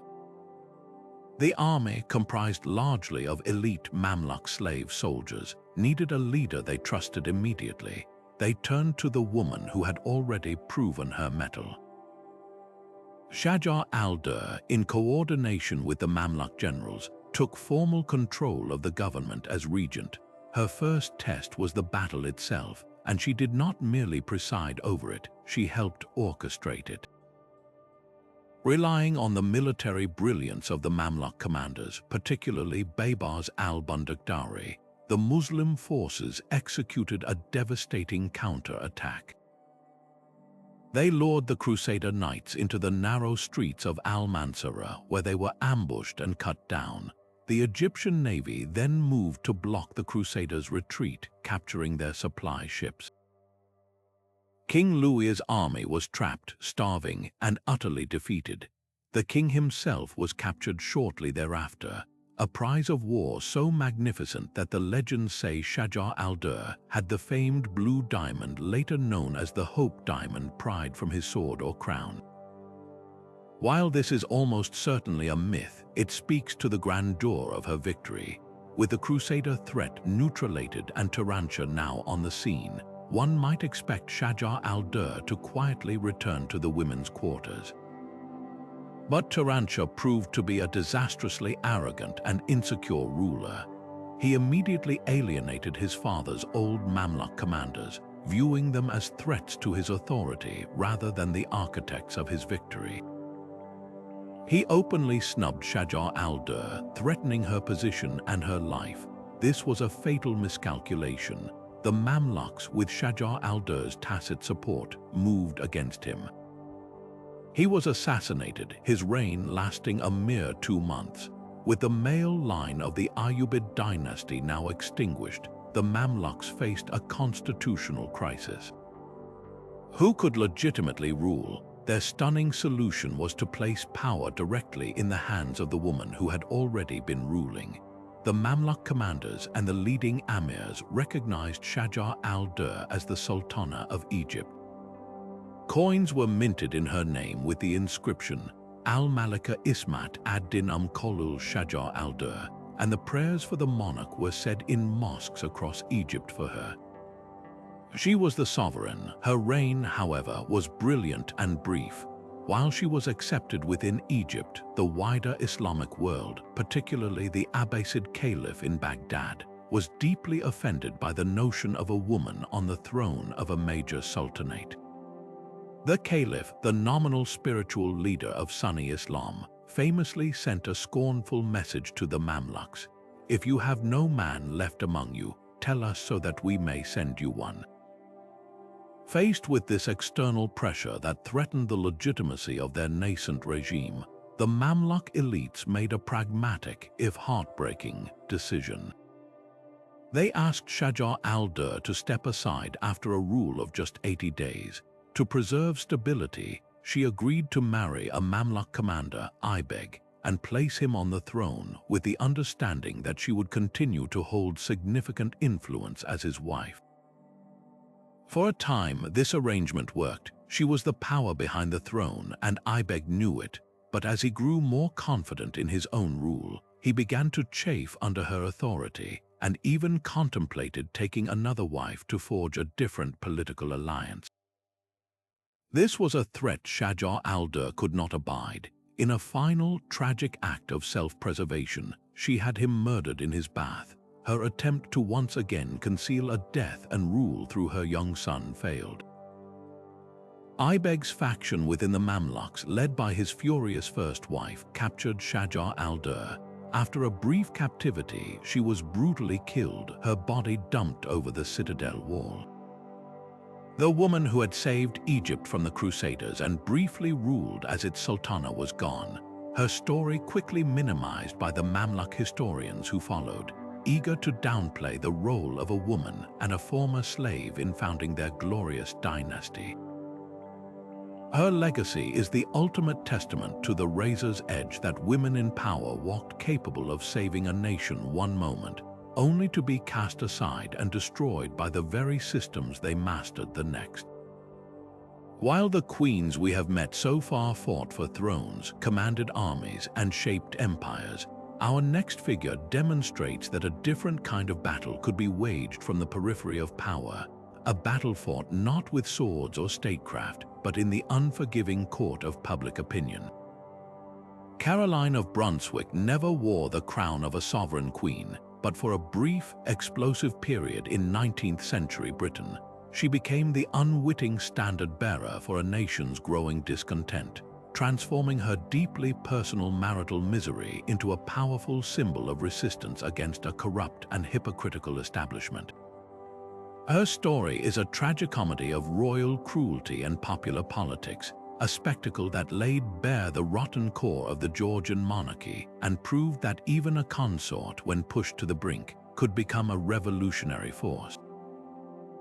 Caroline's ordeal began not with ambition, but with a transactional marriage destined for disaster.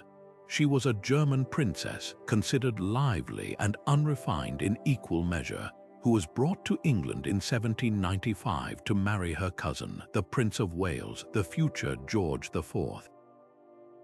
The prince, a man of extravagant tastes and staggering debts, had only agreed to the match because Parliament promised to settle his finances if he produced a legitimate heir.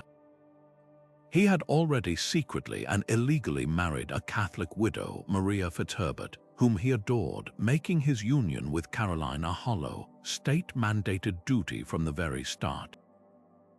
Their first meeting was a portent of the horror to come. Upon seeing her, George was reportedly so repulsed that he immediately called for a glass of brandy. He was drunk at their wedding ceremony, leaning against a pillar for support and weeping throughout. The marriage was consummated just enough to conceive a child, their daughter, Princess Charlotte, after which George abandoned his wife completely, returning to his mistresses and leaving Caroline to a life of isolated neglect. For years, she lived in a twilight world, denied any meaningful role or respect. But Caroline was not a woman to fade quietly into obscurity. Denied the conventional trappings of her position, she crafted her own unconventional court at her home in Blackheath, surrounding herself with a rumored mix of eccentric intellectuals and social outsiders. Her behavior, often breezily ignoring the strict protocols of the era, was eagerly seized upon by her husband's agents to paint her as morally unfit. In 1806, the prince, desperate for a pretext to divorce her, instigated a secret investigation into her conduct, the delicate investigation, which ultimately found no concrete evidence of adultery, but still managed to smear her reputation in elite circles.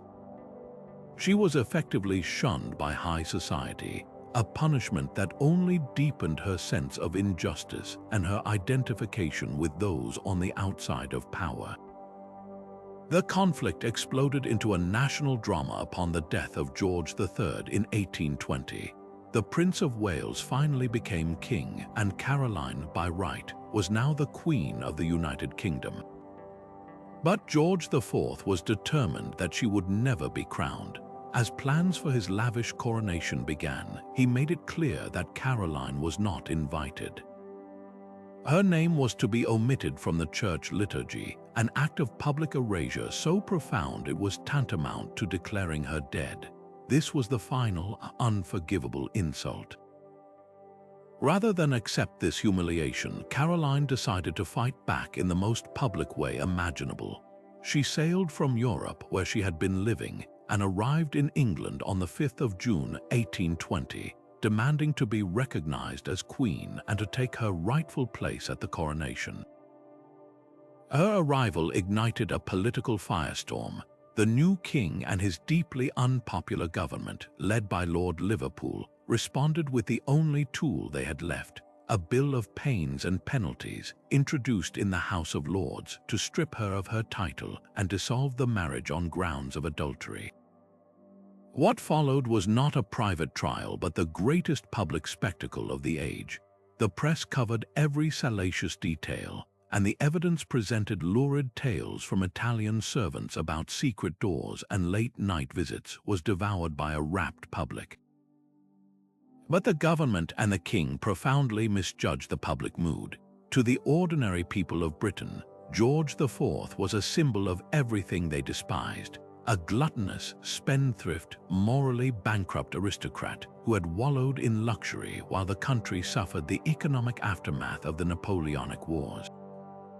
Caroline, by contrast, was the wronged wife, the underdog, the victim of a cruel and powerful man.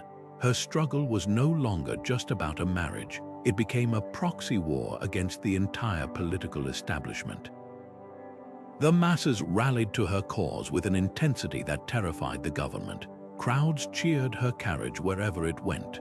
Print shops were filled with satirical cartoons depicting a heroic Caroline battling a monstrous, bloated king. Petitions with thousands of signatures poured into Parliament in her support. For a few electrifying months, the Queen's affair became the single most pressing issue in the nation, uniting radicals, reformers, and ordinary citizens in a shared contempt for the monarchy. The government's case was so weak and the public outrage so potent that the bill was eventually withdrawn, a stunning victory for Caroline and a humiliating defeat for the king. Yet this victory was short-lived. Although she had won the legal battle, she was still denied her place at the coronation. On the 19th of July, 1821, she arrived at the doors of Westminster Abbey in her full royal regalia, only to be turned away by guards who refused to recognize her. It was a brutally public snub that broke her spirit. She fell ill just days later and died within 3 weeks, her final words reportedly being a plea to be buried in her native Brunswick. The public grief was immense, and the government, fearing further riots, had to divert her funeral procession away from the city center. A final, clumsy attempt to control a narrative that had already slipped forever from their grasp. The historical treatment of Caroline of Brunswick is a classic example of how a woman's political significance can be sanitized and sidelined. For over a century, historians, often echoing the elite disdain of her contemporaries, dismissed her as a merely scandalous figure, a vulgar woman who embarrassed the crown. They focused on the tawdry details of the trial and her unconventional behavior, using it to suggest she was an unfit consort and therefore an unworthy subject of serious political study. This perspective completely misses the profound symbolism of her struggle. Caroline's true power lay not in her own actions, but in what she represented to the public. She was a blank screen onto which a disaffected nation projected its own grievances. Her fight for recognition became their fight for recognition against an unaccountable aristocracy. Her defiance of the king became their defiance of a political system that ignored their needs. She demonstrated that in an age of growing literacy and a burgeoning popular press, the monarchy's power depended not just on divine right, but on public perception. By refusing to play the silent, suffering wife, she accidentally exposed the vulnerability of the institution itself, proving that even a queen consort, when she dared to say no, could capture the imagination of a nation and shake a throne to its very foundations. While the stories of empresses and warrior queens belong to a world of inherited titles and ancient dynasties, the 20th century introduced a new kind of female ruler, one who rose to power not through bloodline, but through the brutal, messy machinery of modern democracy. And perhaps no figure embodies the dizzying heights and profound contradictions of this new model more than Indira Gandhi. To call her a queen would be technically inaccurate. She was the Prime Minister of India, the leader of the world's largest democracy. But for nearly 2 decades, she wielded a personal authority so complete, so centralizing, and so formidable that it transcended the political office she held, earning her the moniker that captured her unique stature, the only man in a cabinet of women. Her career stands as a powerful case study in the unique double bind faced by women who achieve ultimate power in contemporary politics, where their triumphs are often minimized and their failures amplified with a unique, unforgiving intensity. Indira's path to power was from the outset shrouded in the legacy of her family. As the daughter of Jawaharlal Nehru, India's first prime minister and a central figure in its struggle for independence, she was politics' ultimate insider. She grew up in the official residence, a witness to history, serving as her father's hostess and confidante after her mother's death.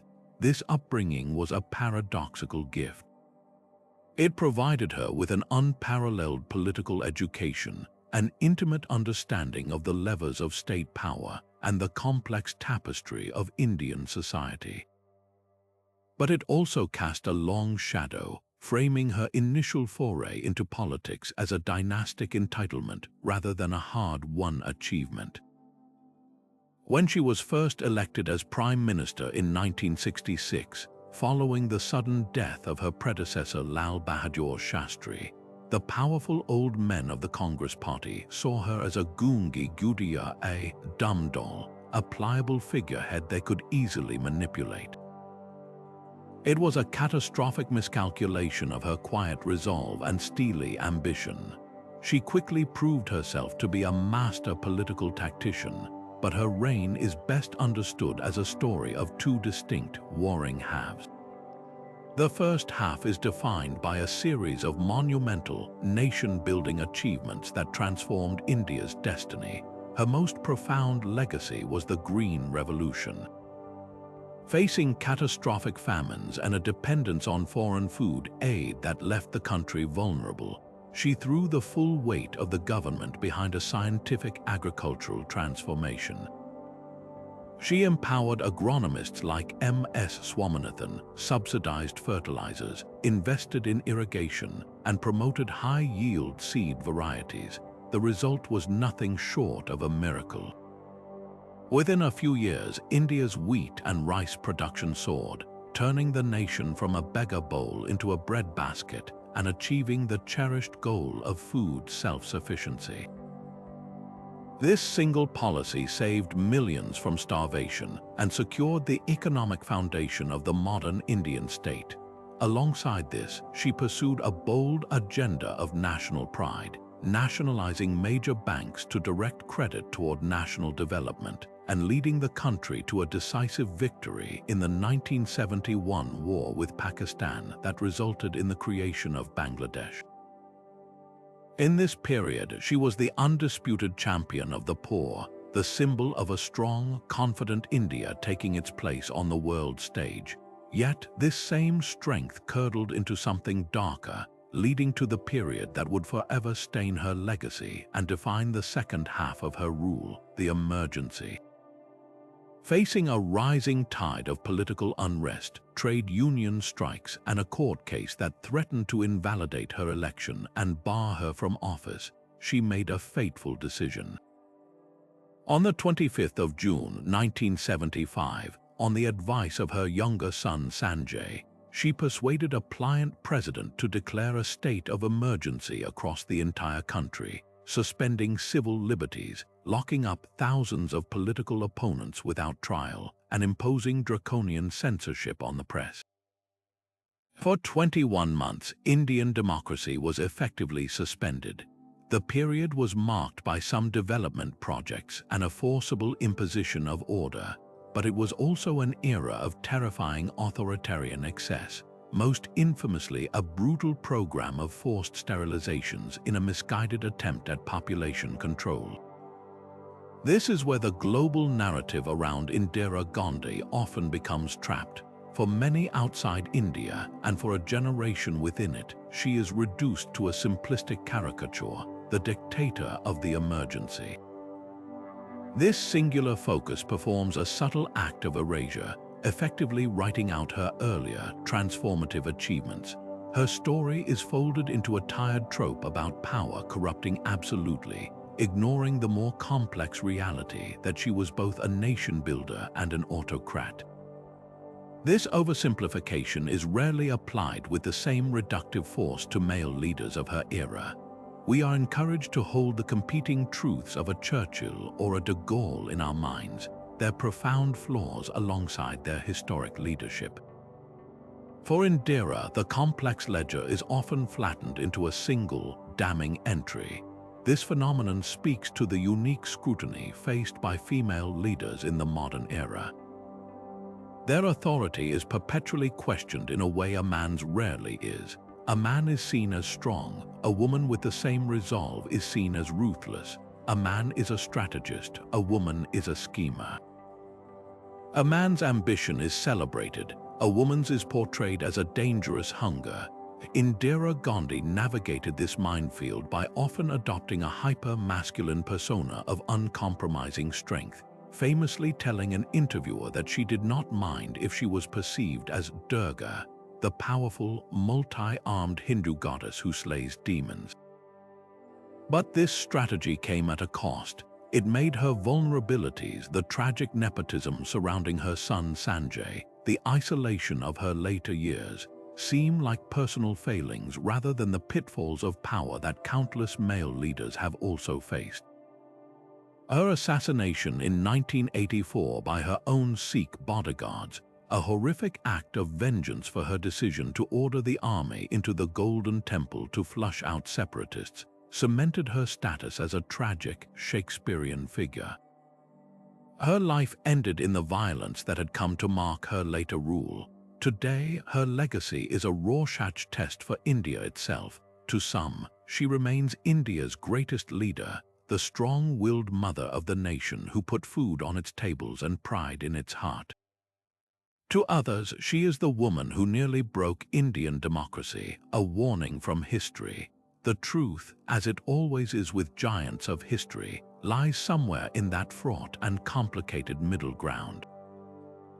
Her story demands that we move beyond the simplistic binary of heroine or villain and instead grapple with the unsettling, contradictory whole, to recognize that the same unwavering will that fed a nation could also be used to jail its citizens, and that a woman who shattered every glass ceiling could also, in the end, become a prisoner of the absolute power she so fiercely cultivated. While the queens of India and Europe navigated the complex politics of the 19th century, a world away on the island of Madagascar, a ruler was pursuing a path of independence so absolute and so fiercely defended that it would make her a villain in the eyes of the West and a legend to her own people. Ranavalona I, who ruled the kingdom of Imarina from 1828 to 1861, presents one of the most stark and challenging examples of a queen determined to preserve her nation's sovereignty at any cost. Her story forces us to confront a difficult question. In the face of an existential threat, can the measures taken to ensure survival ever justify the price paid?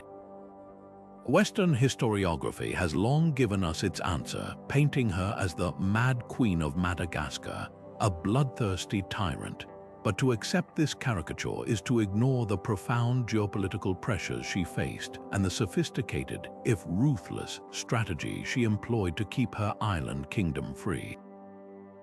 Ranavalona's rise to power was itself unconventional and signaled the fierce determination that would define her reign. She was not born into the royal family but was a commoner who married King Radama I.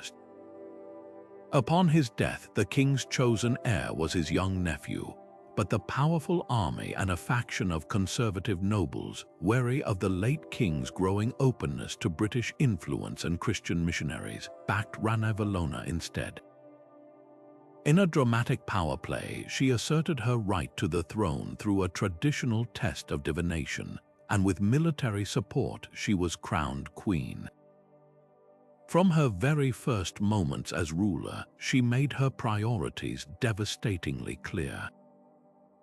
She declared to her people, "Never say she is only a feeble and ignorant woman. How can she rule such a vast empire? I will rule here to the good fortune of my people and the glory of my name. I will not cede the thickness of one hair of my land." This was not empty rhetoric, it was a declaration of war against the creeping tide of European colonialism. Her most famous and controversial policy was the expulsion of the Christian missionaries and the violent persecution of Malagasy converts. To the British and French observers, this was proof of her barbaric savagery. But from her perspective, this was a necessary act of national security. She correctly identified Christianity not as a benign spiritual movement, but as the vanguard of European imperialism. The missionaries were not just preaching, they were creating a fifth column of loyalists within her kingdom, subjects whose primary allegiance was to a foreign god, and by extension to the foreign powers that sent them. The subsequent persecution was brutal and horrifying. Converts were subjected to the poisonous Tanguin ordeal, sold into slavery, or executed. It was a campaign of terror, but its objective was coldly rational: to eliminate a perceived internal threat and unify her people under a single, state-controlled traditional religion. She was not attacking Christianity out of ignorance. She was attacking it because she understood its political utility to her enemies. This same ruthless pragmatism defined her economic policies. Rather than rejecting all foreign technology, as the myth of the isolationist queen suggests, she actively pursued a strategy of selective modernization. She understood that to resist European armies, she needed European weapons and knowledge. She welcomed French engineers, not missionaries, to build armaments factories and foundries. She employed a British adventurer, James Cameron, to establish industrial complexes for the production of soap, brick, and gunpowder. She modernized her army, equipping it with modern muskets and even creating a unit of soldiers trained in European drill techniques. This was not isolationism. It was autarky, a calculated effort to develop a self-sufficient economy and military-industrial complex that could operate independently of foreign pressure.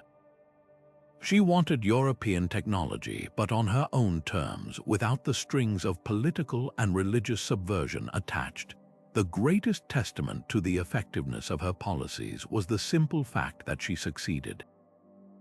For over 3 decades, while nearly every other major polity in Africa was being carved up and colonized, Ranavalona's Madagascar remained fiercely independent. She successfully fought off multiple French attempts to gain a foothold on the island. Her reign was a constant, defiant holding action against the inevitable. The cost of this success, however, was immense. The persecution created martyrs, the forced labor policies used to build her industrial projects, and her massive royal palace at Antanana River were brutal and cost countless lives. Her kingdom became a police state with a network of informants and harsh punishments for dissent. The Western narrative that paints her as a monster is not entirely unfounded, it is simply incomplete.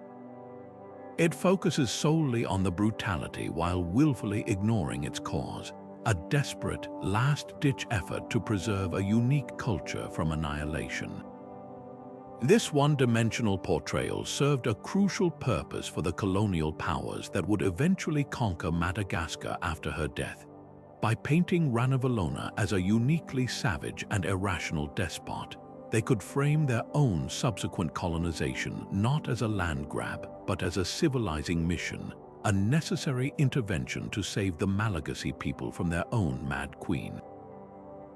This propaganda effectively erased her legacy as a nationalist leader and ensured her omission from broader histories of anti-colonial resistance. Her story is the ultimate challenge to the comfortable narratives we prefer. She forces us to sit with the uncomfortable reality that the fight for freedom is not always led by noble, progressive heroes. Sometimes it is led by authoritarian rulers who use the tools of tyranny to secure a nation's right to exist, leaving behind a legacy that is both heroic and horrifying, a testament to the terrible choices faced by those who stare down the barrel of imperial conquest and refuse to blink. Yet even the dramatic, blood-soaked path of a Ranavalona finds a startling parallel in the heart of civilization itself. In the only court that might have considered hers a periphery, the magnificent, rigid, and utterly unforgiving Forbidden City of ancient China. Here, the very concept of a woman ruling was not just improbable, it was a cosmological impossibility, a violation of the natural order as defined by Confucian principles. The emperor was the son of heaven, the pivotal male link between the celestial and the earthly realms. For a woman to claim that title was to threaten the balance of the universe itself. And yet, one woman did. Her name was Wu Zetian, and her story is not merely one of a queen who ruled, but of a woman who dared to become emperor, shattering a celestial glass ceiling to preside over one of the most prosperous and culturally dynamic periods in Chinese history, all while being systematically vilified for the audacity of her ambition. Wu's journey to the Dragon Throne is a masterclass in the accumulation of power from the most unlikely of places. She did not begin as a noblewoman with a claim to royalty, but as the daughter of a wealthy timber merchant, a class considered decidedly common and unrefined by the ancient aristocracy. Her entry into the imperial palace at the tender age of 14 was as a low-ranking concubine to Emperor Taizong of the Tang dynasty, bestowed with the title Cairn, or Talented Lady. In this gilded cage, surrounded by thousands of women all vying for a single man's attention, she was expected to live out her days in quiet obscurity. But Wu was a brilliant student of power, and she observed everything. She recognized that true influence was not always found in the throne room, but in the quiet corridors and private chambers of the palace. Her fortunes changed dramatically with Taizong's death. According to custom, childless concubines were consigned to a life in a Buddhist nunnery, their lives effectively over. Wu, however, had already cultivated a connection that would prove her salvation, the affection of the new emperor's son, Gaozong. Somehow, she engineered her return to the palace, not as his father's former concubine, but as his own.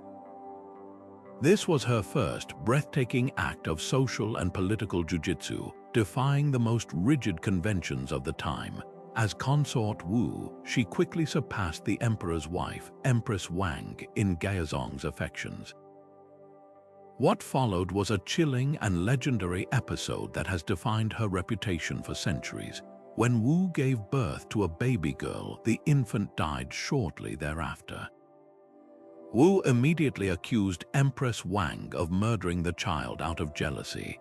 The truth of the event is one of history's great unsolved mysteries. Did a desperate Wu sacrifice her own child to eliminate a rival? Or was it a tragic infant death she expertly leveraged? Regardless, the outcome was decisive. Gaozong believed Wu deposed Empress Wang and installed Wu in her place. With her rival and the former concubine Zyro shut away in a cruel imprisonment, Wu ensured their final, gruesome end, allegedly having their limbs severed and their bodies left to drown in a vat of wine. This act of ruthless brutality would forever cement her image in the historical record as a venomous and scheming monster. But to focus solely on these palace intrigues is to miss the larger, far more significant picture of her political genius. Emperor Gaozong suffered from debilitating health problems, likely strokes, that left him increasingly unable to govern. Seizing the opportunity, Wu began to rule from behind the throne, literally sitting behind a screen during imperial audiences to advise her husband, an arrangement that evolved into a genuine co-regency. She was not merely influencing decisions, she was making them. She cultivated a new class of officials selected through the imperial examination system, men of talent rather than just noble birth, who owed their positions and loyalty directly to her, thus breaking the power of the old aristocratic families who despised her. When Gaozong died in 683, she became Empress Dowager, first ruling as regent for her sons, but it quickly became clear she found them weak and unsatisfactory. In 690, she took the ultimate, unimaginable step. She deposed her own son, Emperor Ruizong, and declared herself emperor of a new dynasty she called Zhou, interrupting the great Tang dynasty. It was an act of such staggering audacity that it still echoes through history. She had not just taken power, she had created a new theological and political framework for it, commissioning texts that reinterpreted Buddhist doctrine to present herself as a future Buddha, a divinely sanctioned ruler destined to bring a new age of peace. And for 15 years, she proved extraordinarily capable in the role. Her reign was marked by military success, expanding China's borders into Central Asia. She stabilized the economy and implemented reforms that strengthened the central government. She was a great patron of the arts and Buddhism, overseeing the construction of magnificent temples and cave sculptures. She even reformed the Chinese written language, creating new characters to symbolize her break with the past. In a profoundly symbolic act, she chose the character Chinese letter Zhao for her name, a character she invented that combined the sun and moon above an empty sky, representing her luminous power illuminating the world. She governed with a mix of pragmatism and terror, using a network of cruel informants to root out dissent, but also promoting officials based on merit. Her court was a place where talent could flourish, provided that talent was accompanied by absolute loyalty. Yet, upon her death at age 81, the historical machinery of a deeply patriarchal system whirred into action to dismantle her legacy. The Tang dynasty was restored by her son, and the official historians of the subsequent Song dynasty were tasked with writing the history of her reign. Their portrayal was relentlessly hostile. They focused obsessively on her alleged sexual appetites and her ruthless elimination of rivals, using these personal attacks to undermine her political achievements. They framed her as an unnatural usurper, a vicious woman who had poisoned the well of Confucian order. Her successful reign was recast as an illegitimate aberration, a temporary disruption in the proper male line of succession. This official condemnation was so effective that for over 1,000 years, her story was told primarily as a cautionary tale about the dangers of female ambition. Even in the modern era, this bias persists. She is often sensationalized in popular culture as the Wicked Empress, a figure of soap opera drama, rather than studied as one of China's most effective rulers. The debate over her legacy continues to reflect our own deep-seated anxieties about women in power. Was she a ruthless murderer who would stop at nothing to satisfy her ambition? Or was she a pragmatic leader in a brutally unforgiving system, using the only tools available to a woman to not only survive but to excel on a scale no man would ever have been forced to justify?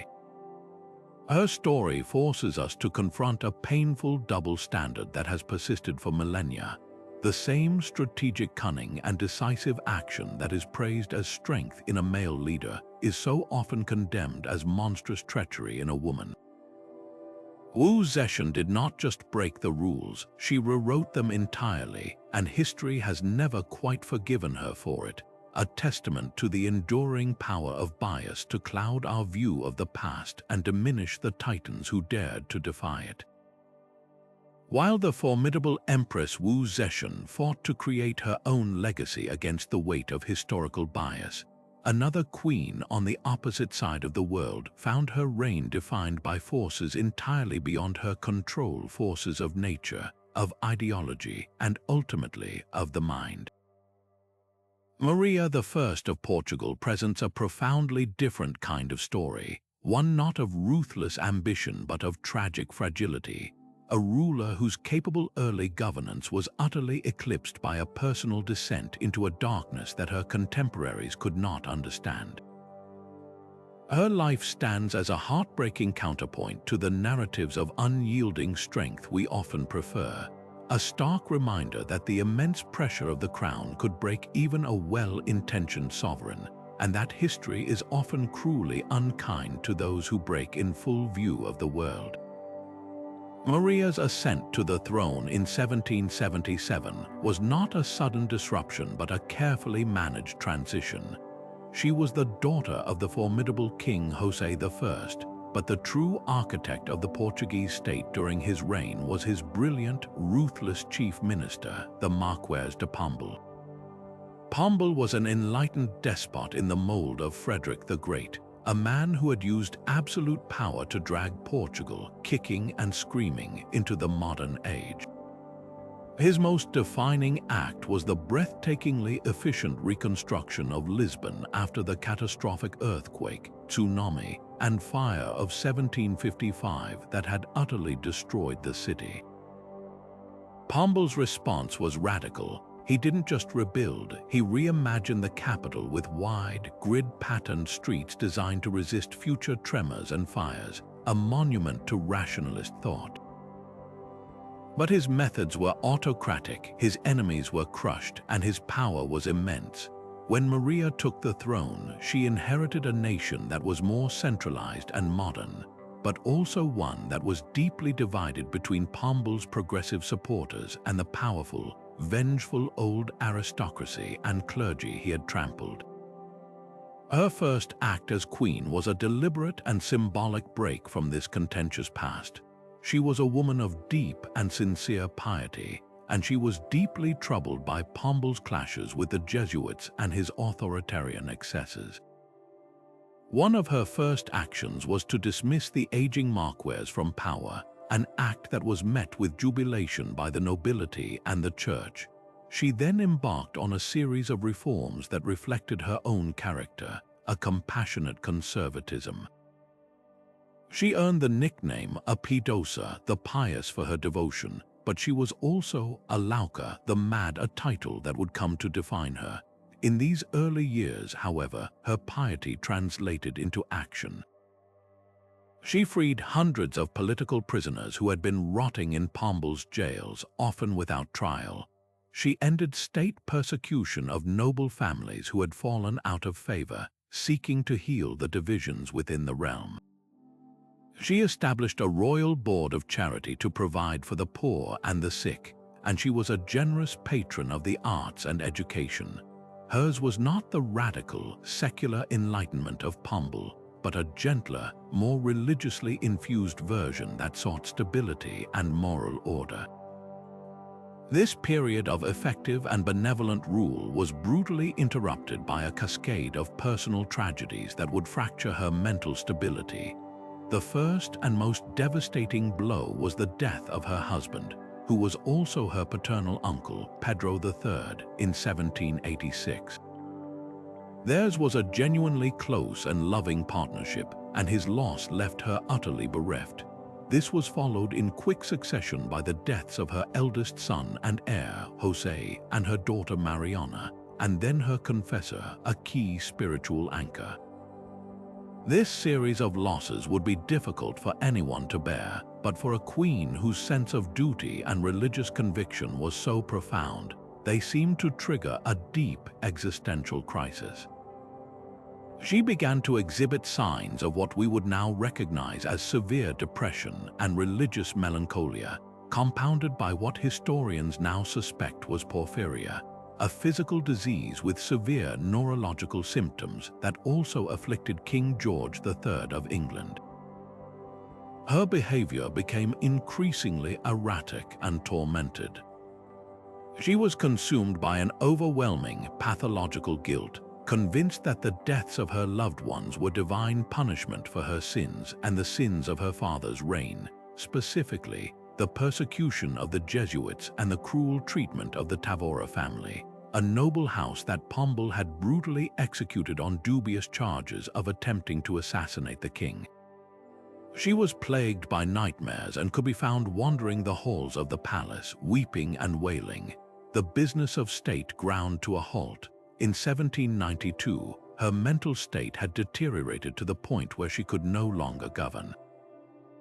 Her second son, the future Joao VI, was named Prince Regent to rule in her stead. This is where the historical narrative, written largely by later liberal historians who viewed her piety as backwards, often chooses to begin and end her story. She is frozen in time as Maria the Mad, a tragic footnote, a queen whose breakdown serves as a metaphor for a Portugal that was unable to keep pace with the modern world.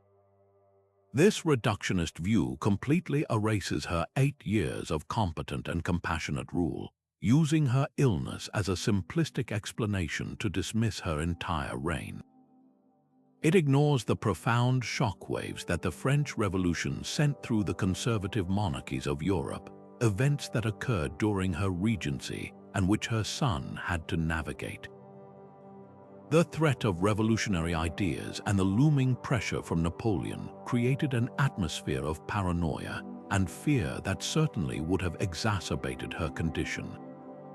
Her story is not just one of personal tragedy, but of a ruler caught at the precise moment when the old order of religious monarchy was beginning to collide with the terrifying new forces of secular revolution, a pressure that would have taxed the most robust of mind.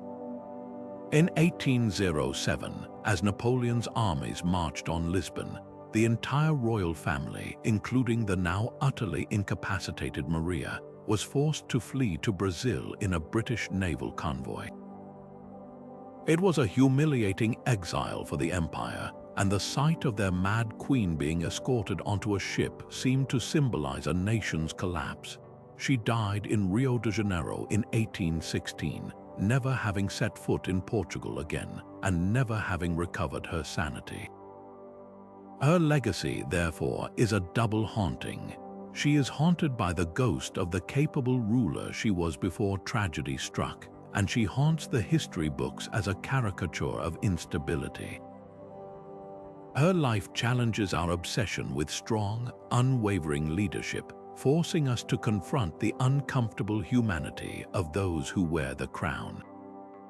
It reminds us that mental illness is not a moral failing or a subject for ridicule, but a human vulnerability that could affect anyone, even a queen, and that a ruler's worth should not be judged solely by their weakest moment, but by the full measure of their character and their accomplishments in the face of unimaginable personal pain.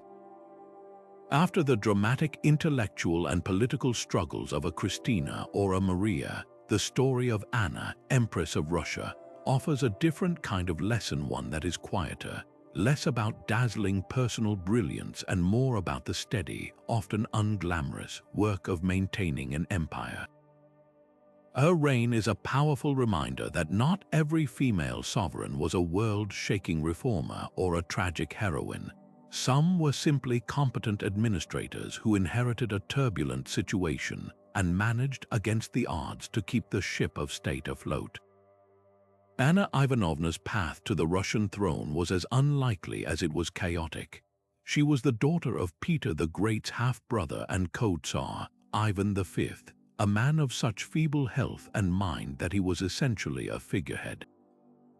For most of her life, Anna was considered a political non-entity, a widow who had been packed off to rule the remote Duchy of Kurland, a small Baltic territory where she lived on a meager allowance, largely ignored by the powerful courtiers in St. Petersburg.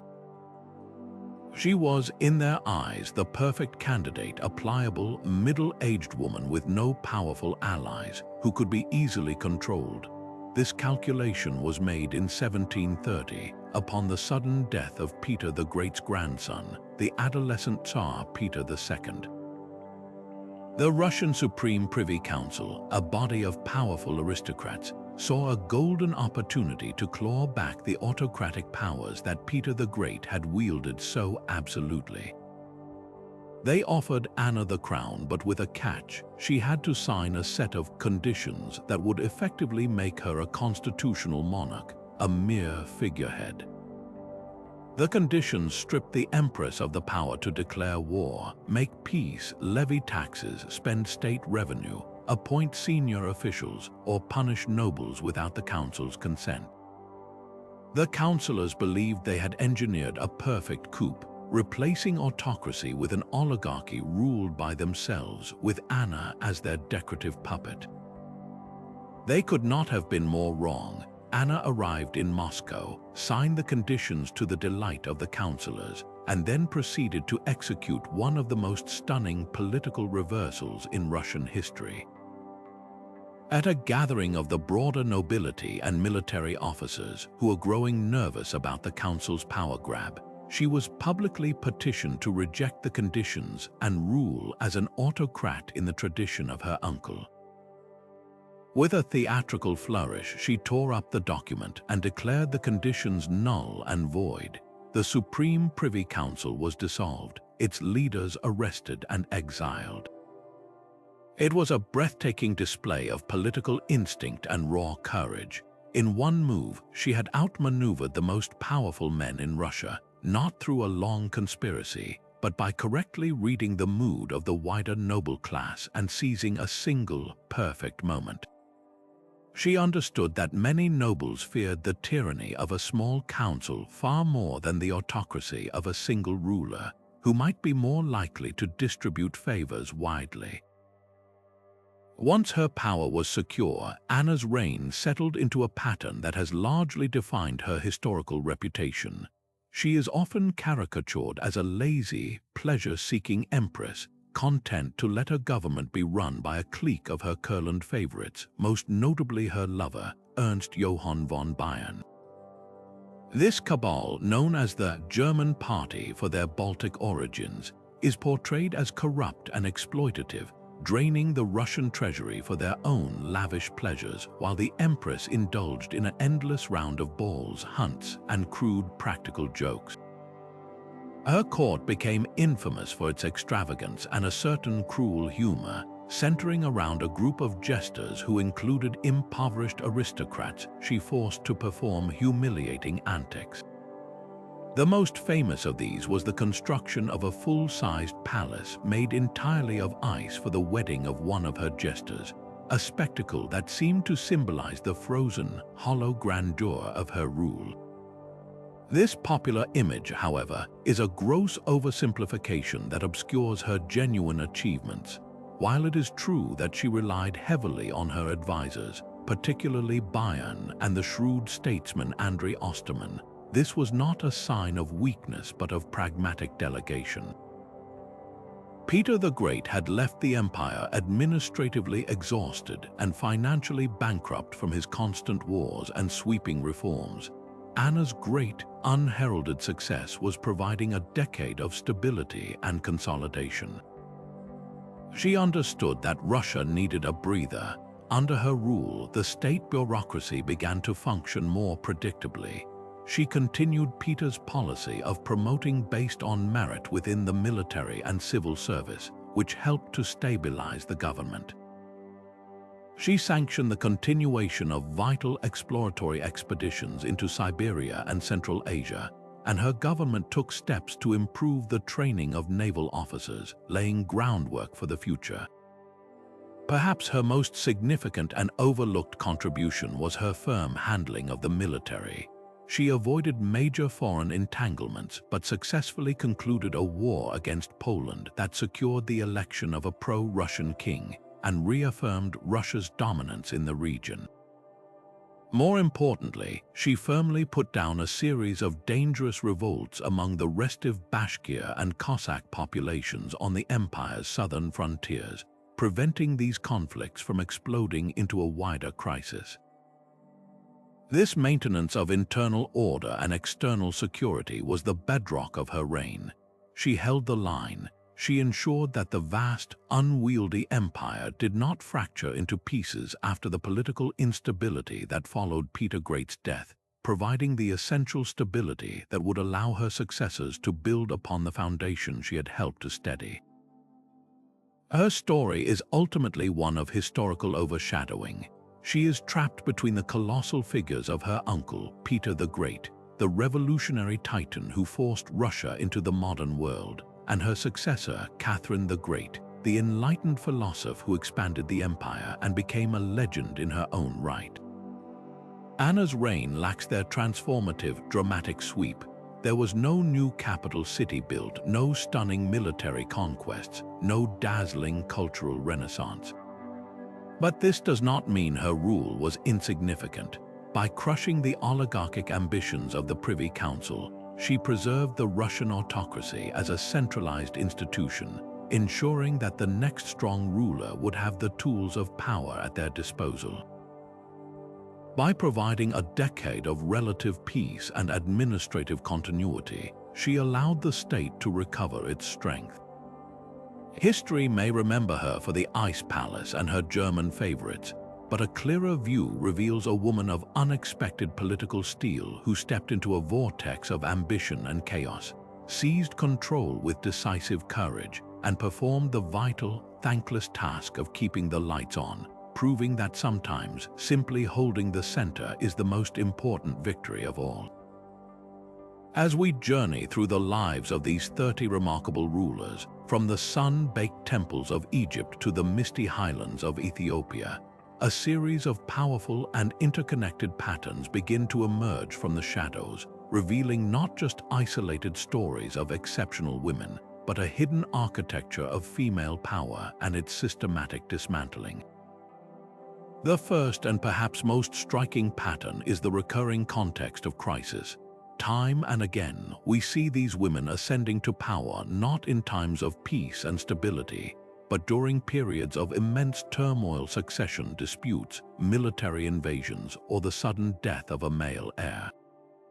Sobekneferu took the throne at the collapse of the 12th dynasty. Judith rose to power as the Aksumite Empire crumbled. Maria Theresa inherited a crown on the brink of a continent-wide war. This was not a coincidence. A woman was often seen as a permissible, temporary solution during an emergency, a compromise candidate who could hold the seat of power until a more suitable male ruler could be found. This crisis management, framing from the very outset, immediately placed their authority on precarious ground, making it easier for later historians to dismiss their reigns as anomalous interregnums rather than legitimate periods of governance. This initial fragility was compounded by a second, universal theme: the relentless opposition from male power structures. Whether it was the Turkish nobles of the Delhi Sultanate refusing to accept Razia Sultana's command, the Byzantine courtiers plotting against Irene of Athens, or the Mercian aristocracy initially testing Ethelfled, female rulers faced a constant, grinding resistance that their male counterparts simply did not. This opposition wasn't merely political, it was deeply ideological, rooted in the pervasive belief that governance was an inherently masculine domain. A king could be weak or strong, wise or foolish, but his right to rule was rarely questioned on the basis of his gender alone. For a queen, her very biology was a point of contention. This forced them to adopt a dizzying array of strategies to legitimize their rule, strategies that form a third key pattern. Some, like Hatshepsut, performed a brilliant political theater, adopting the full regalia of a male pharaoh to speak the visual language of power. Others, like Tamar of Georgia, were officially titled king to circumvent linguistic bias. Many, like Maria Theresa, leveraged the only socially acceptable power available to them, the image of the mother, framing themselves as the nurturing protectors of their national family.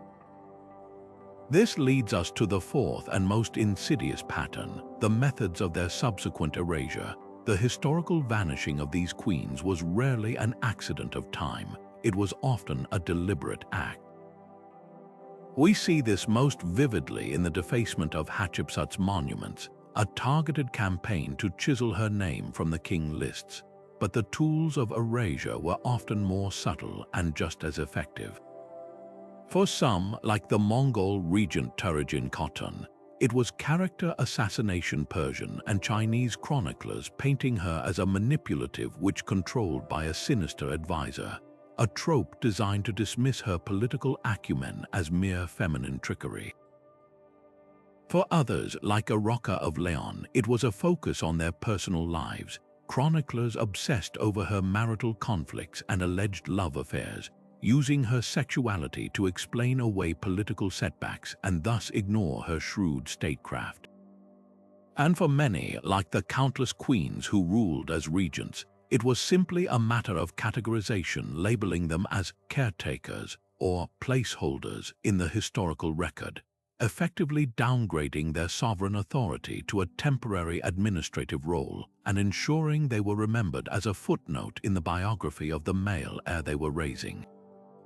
The rediscovery of these queens does more than just add missing pages to our history books. It fundamentally rewires our understanding of power itself. It forces us to expand our definition of leadership beyond the battlefield and the throne room. We see that Nzinga's greatest weapon wasn't just her army, but her mastery of diplomacy and her offer of sanctuary to those fleeing slavery. We learn that Puduhepa's negotiations with Rameses II were as crucial to her empire's survival as any military victory. We understand that Melissen's patronage of the Church of the Holy Sepulchre was a profound act of soft power that solidified her legitimacy in the Holy Land. These women excelled in the arts of diplomacy, cultural patronage, economic reform, and long-term strategy, skills that were often dismissed as women's work or secondary to the masculine art of war, but which were in fact the essential glue that held civilizations together. Their stories shatter the simplistic great man theory of history, revealing a far more complex and collaborative tapestry of human governance. By returning these 30 queens to the narrative, we don't just learn about them, we learn from them, gaining a richer, more nuanced, and ultimately more truthful understanding of our shared past, and in doing so, we open up a wider range of possibilities for our collective future.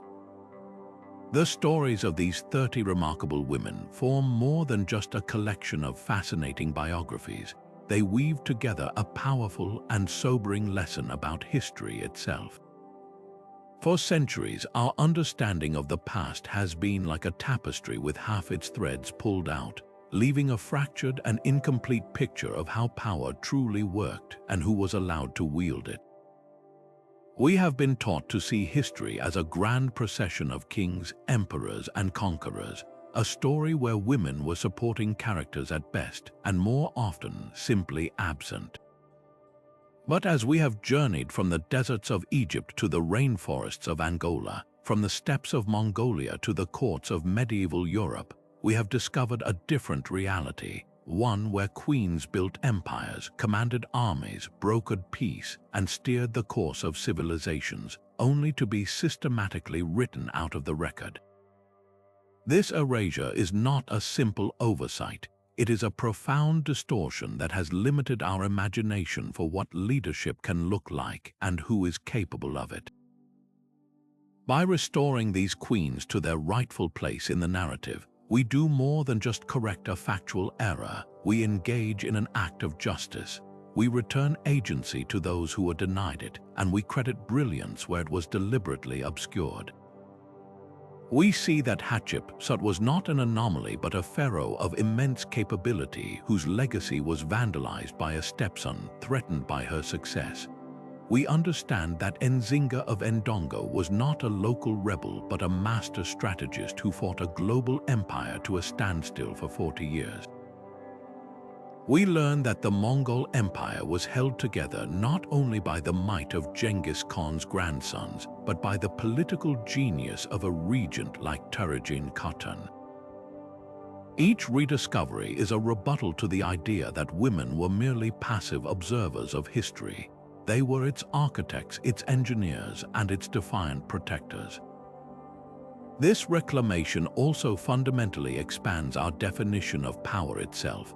For too long, leadership has been narrowly defined by martial conquest and overt authority, realms traditionally coded as masculine.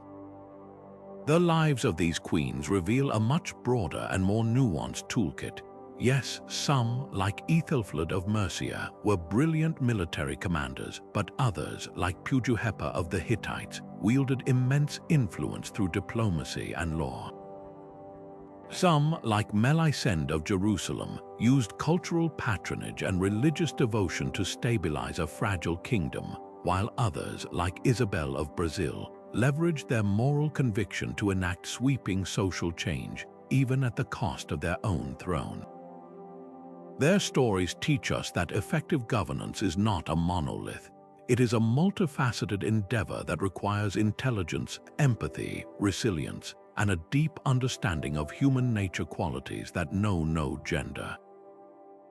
Ultimately, the legacy of these forgotten queens is not confined to the past. It is a beacon for the present and the future. Their struggles against patriarchal systems, their navigation of impossible double standards, and their sheer refusal to be sidelined resonate powerfully today. They are proof that the barriers we face are not new, but neither are they insurmountable. They remind us that history is not a static record but an ongoing argument, a story we choose to tell about ourselves. And by choosing to tell a more complete story, one that includes the Sabrinya who became king, the tavern keeper who ruled Sumer, and the princess who freed a nation, we challenge the very foundations of those outdated narratives. We create a world where leadership is recognized in all its diverse forms, and where every child can learn that the halls of power have never been, and will never be, occupied by just one kind of person. So remember their names, share their stories, let them inspire you to look critically at the world and to question the histories you've been told. And perhaps most importantly, consider how many other voices remain silent, waiting in the archives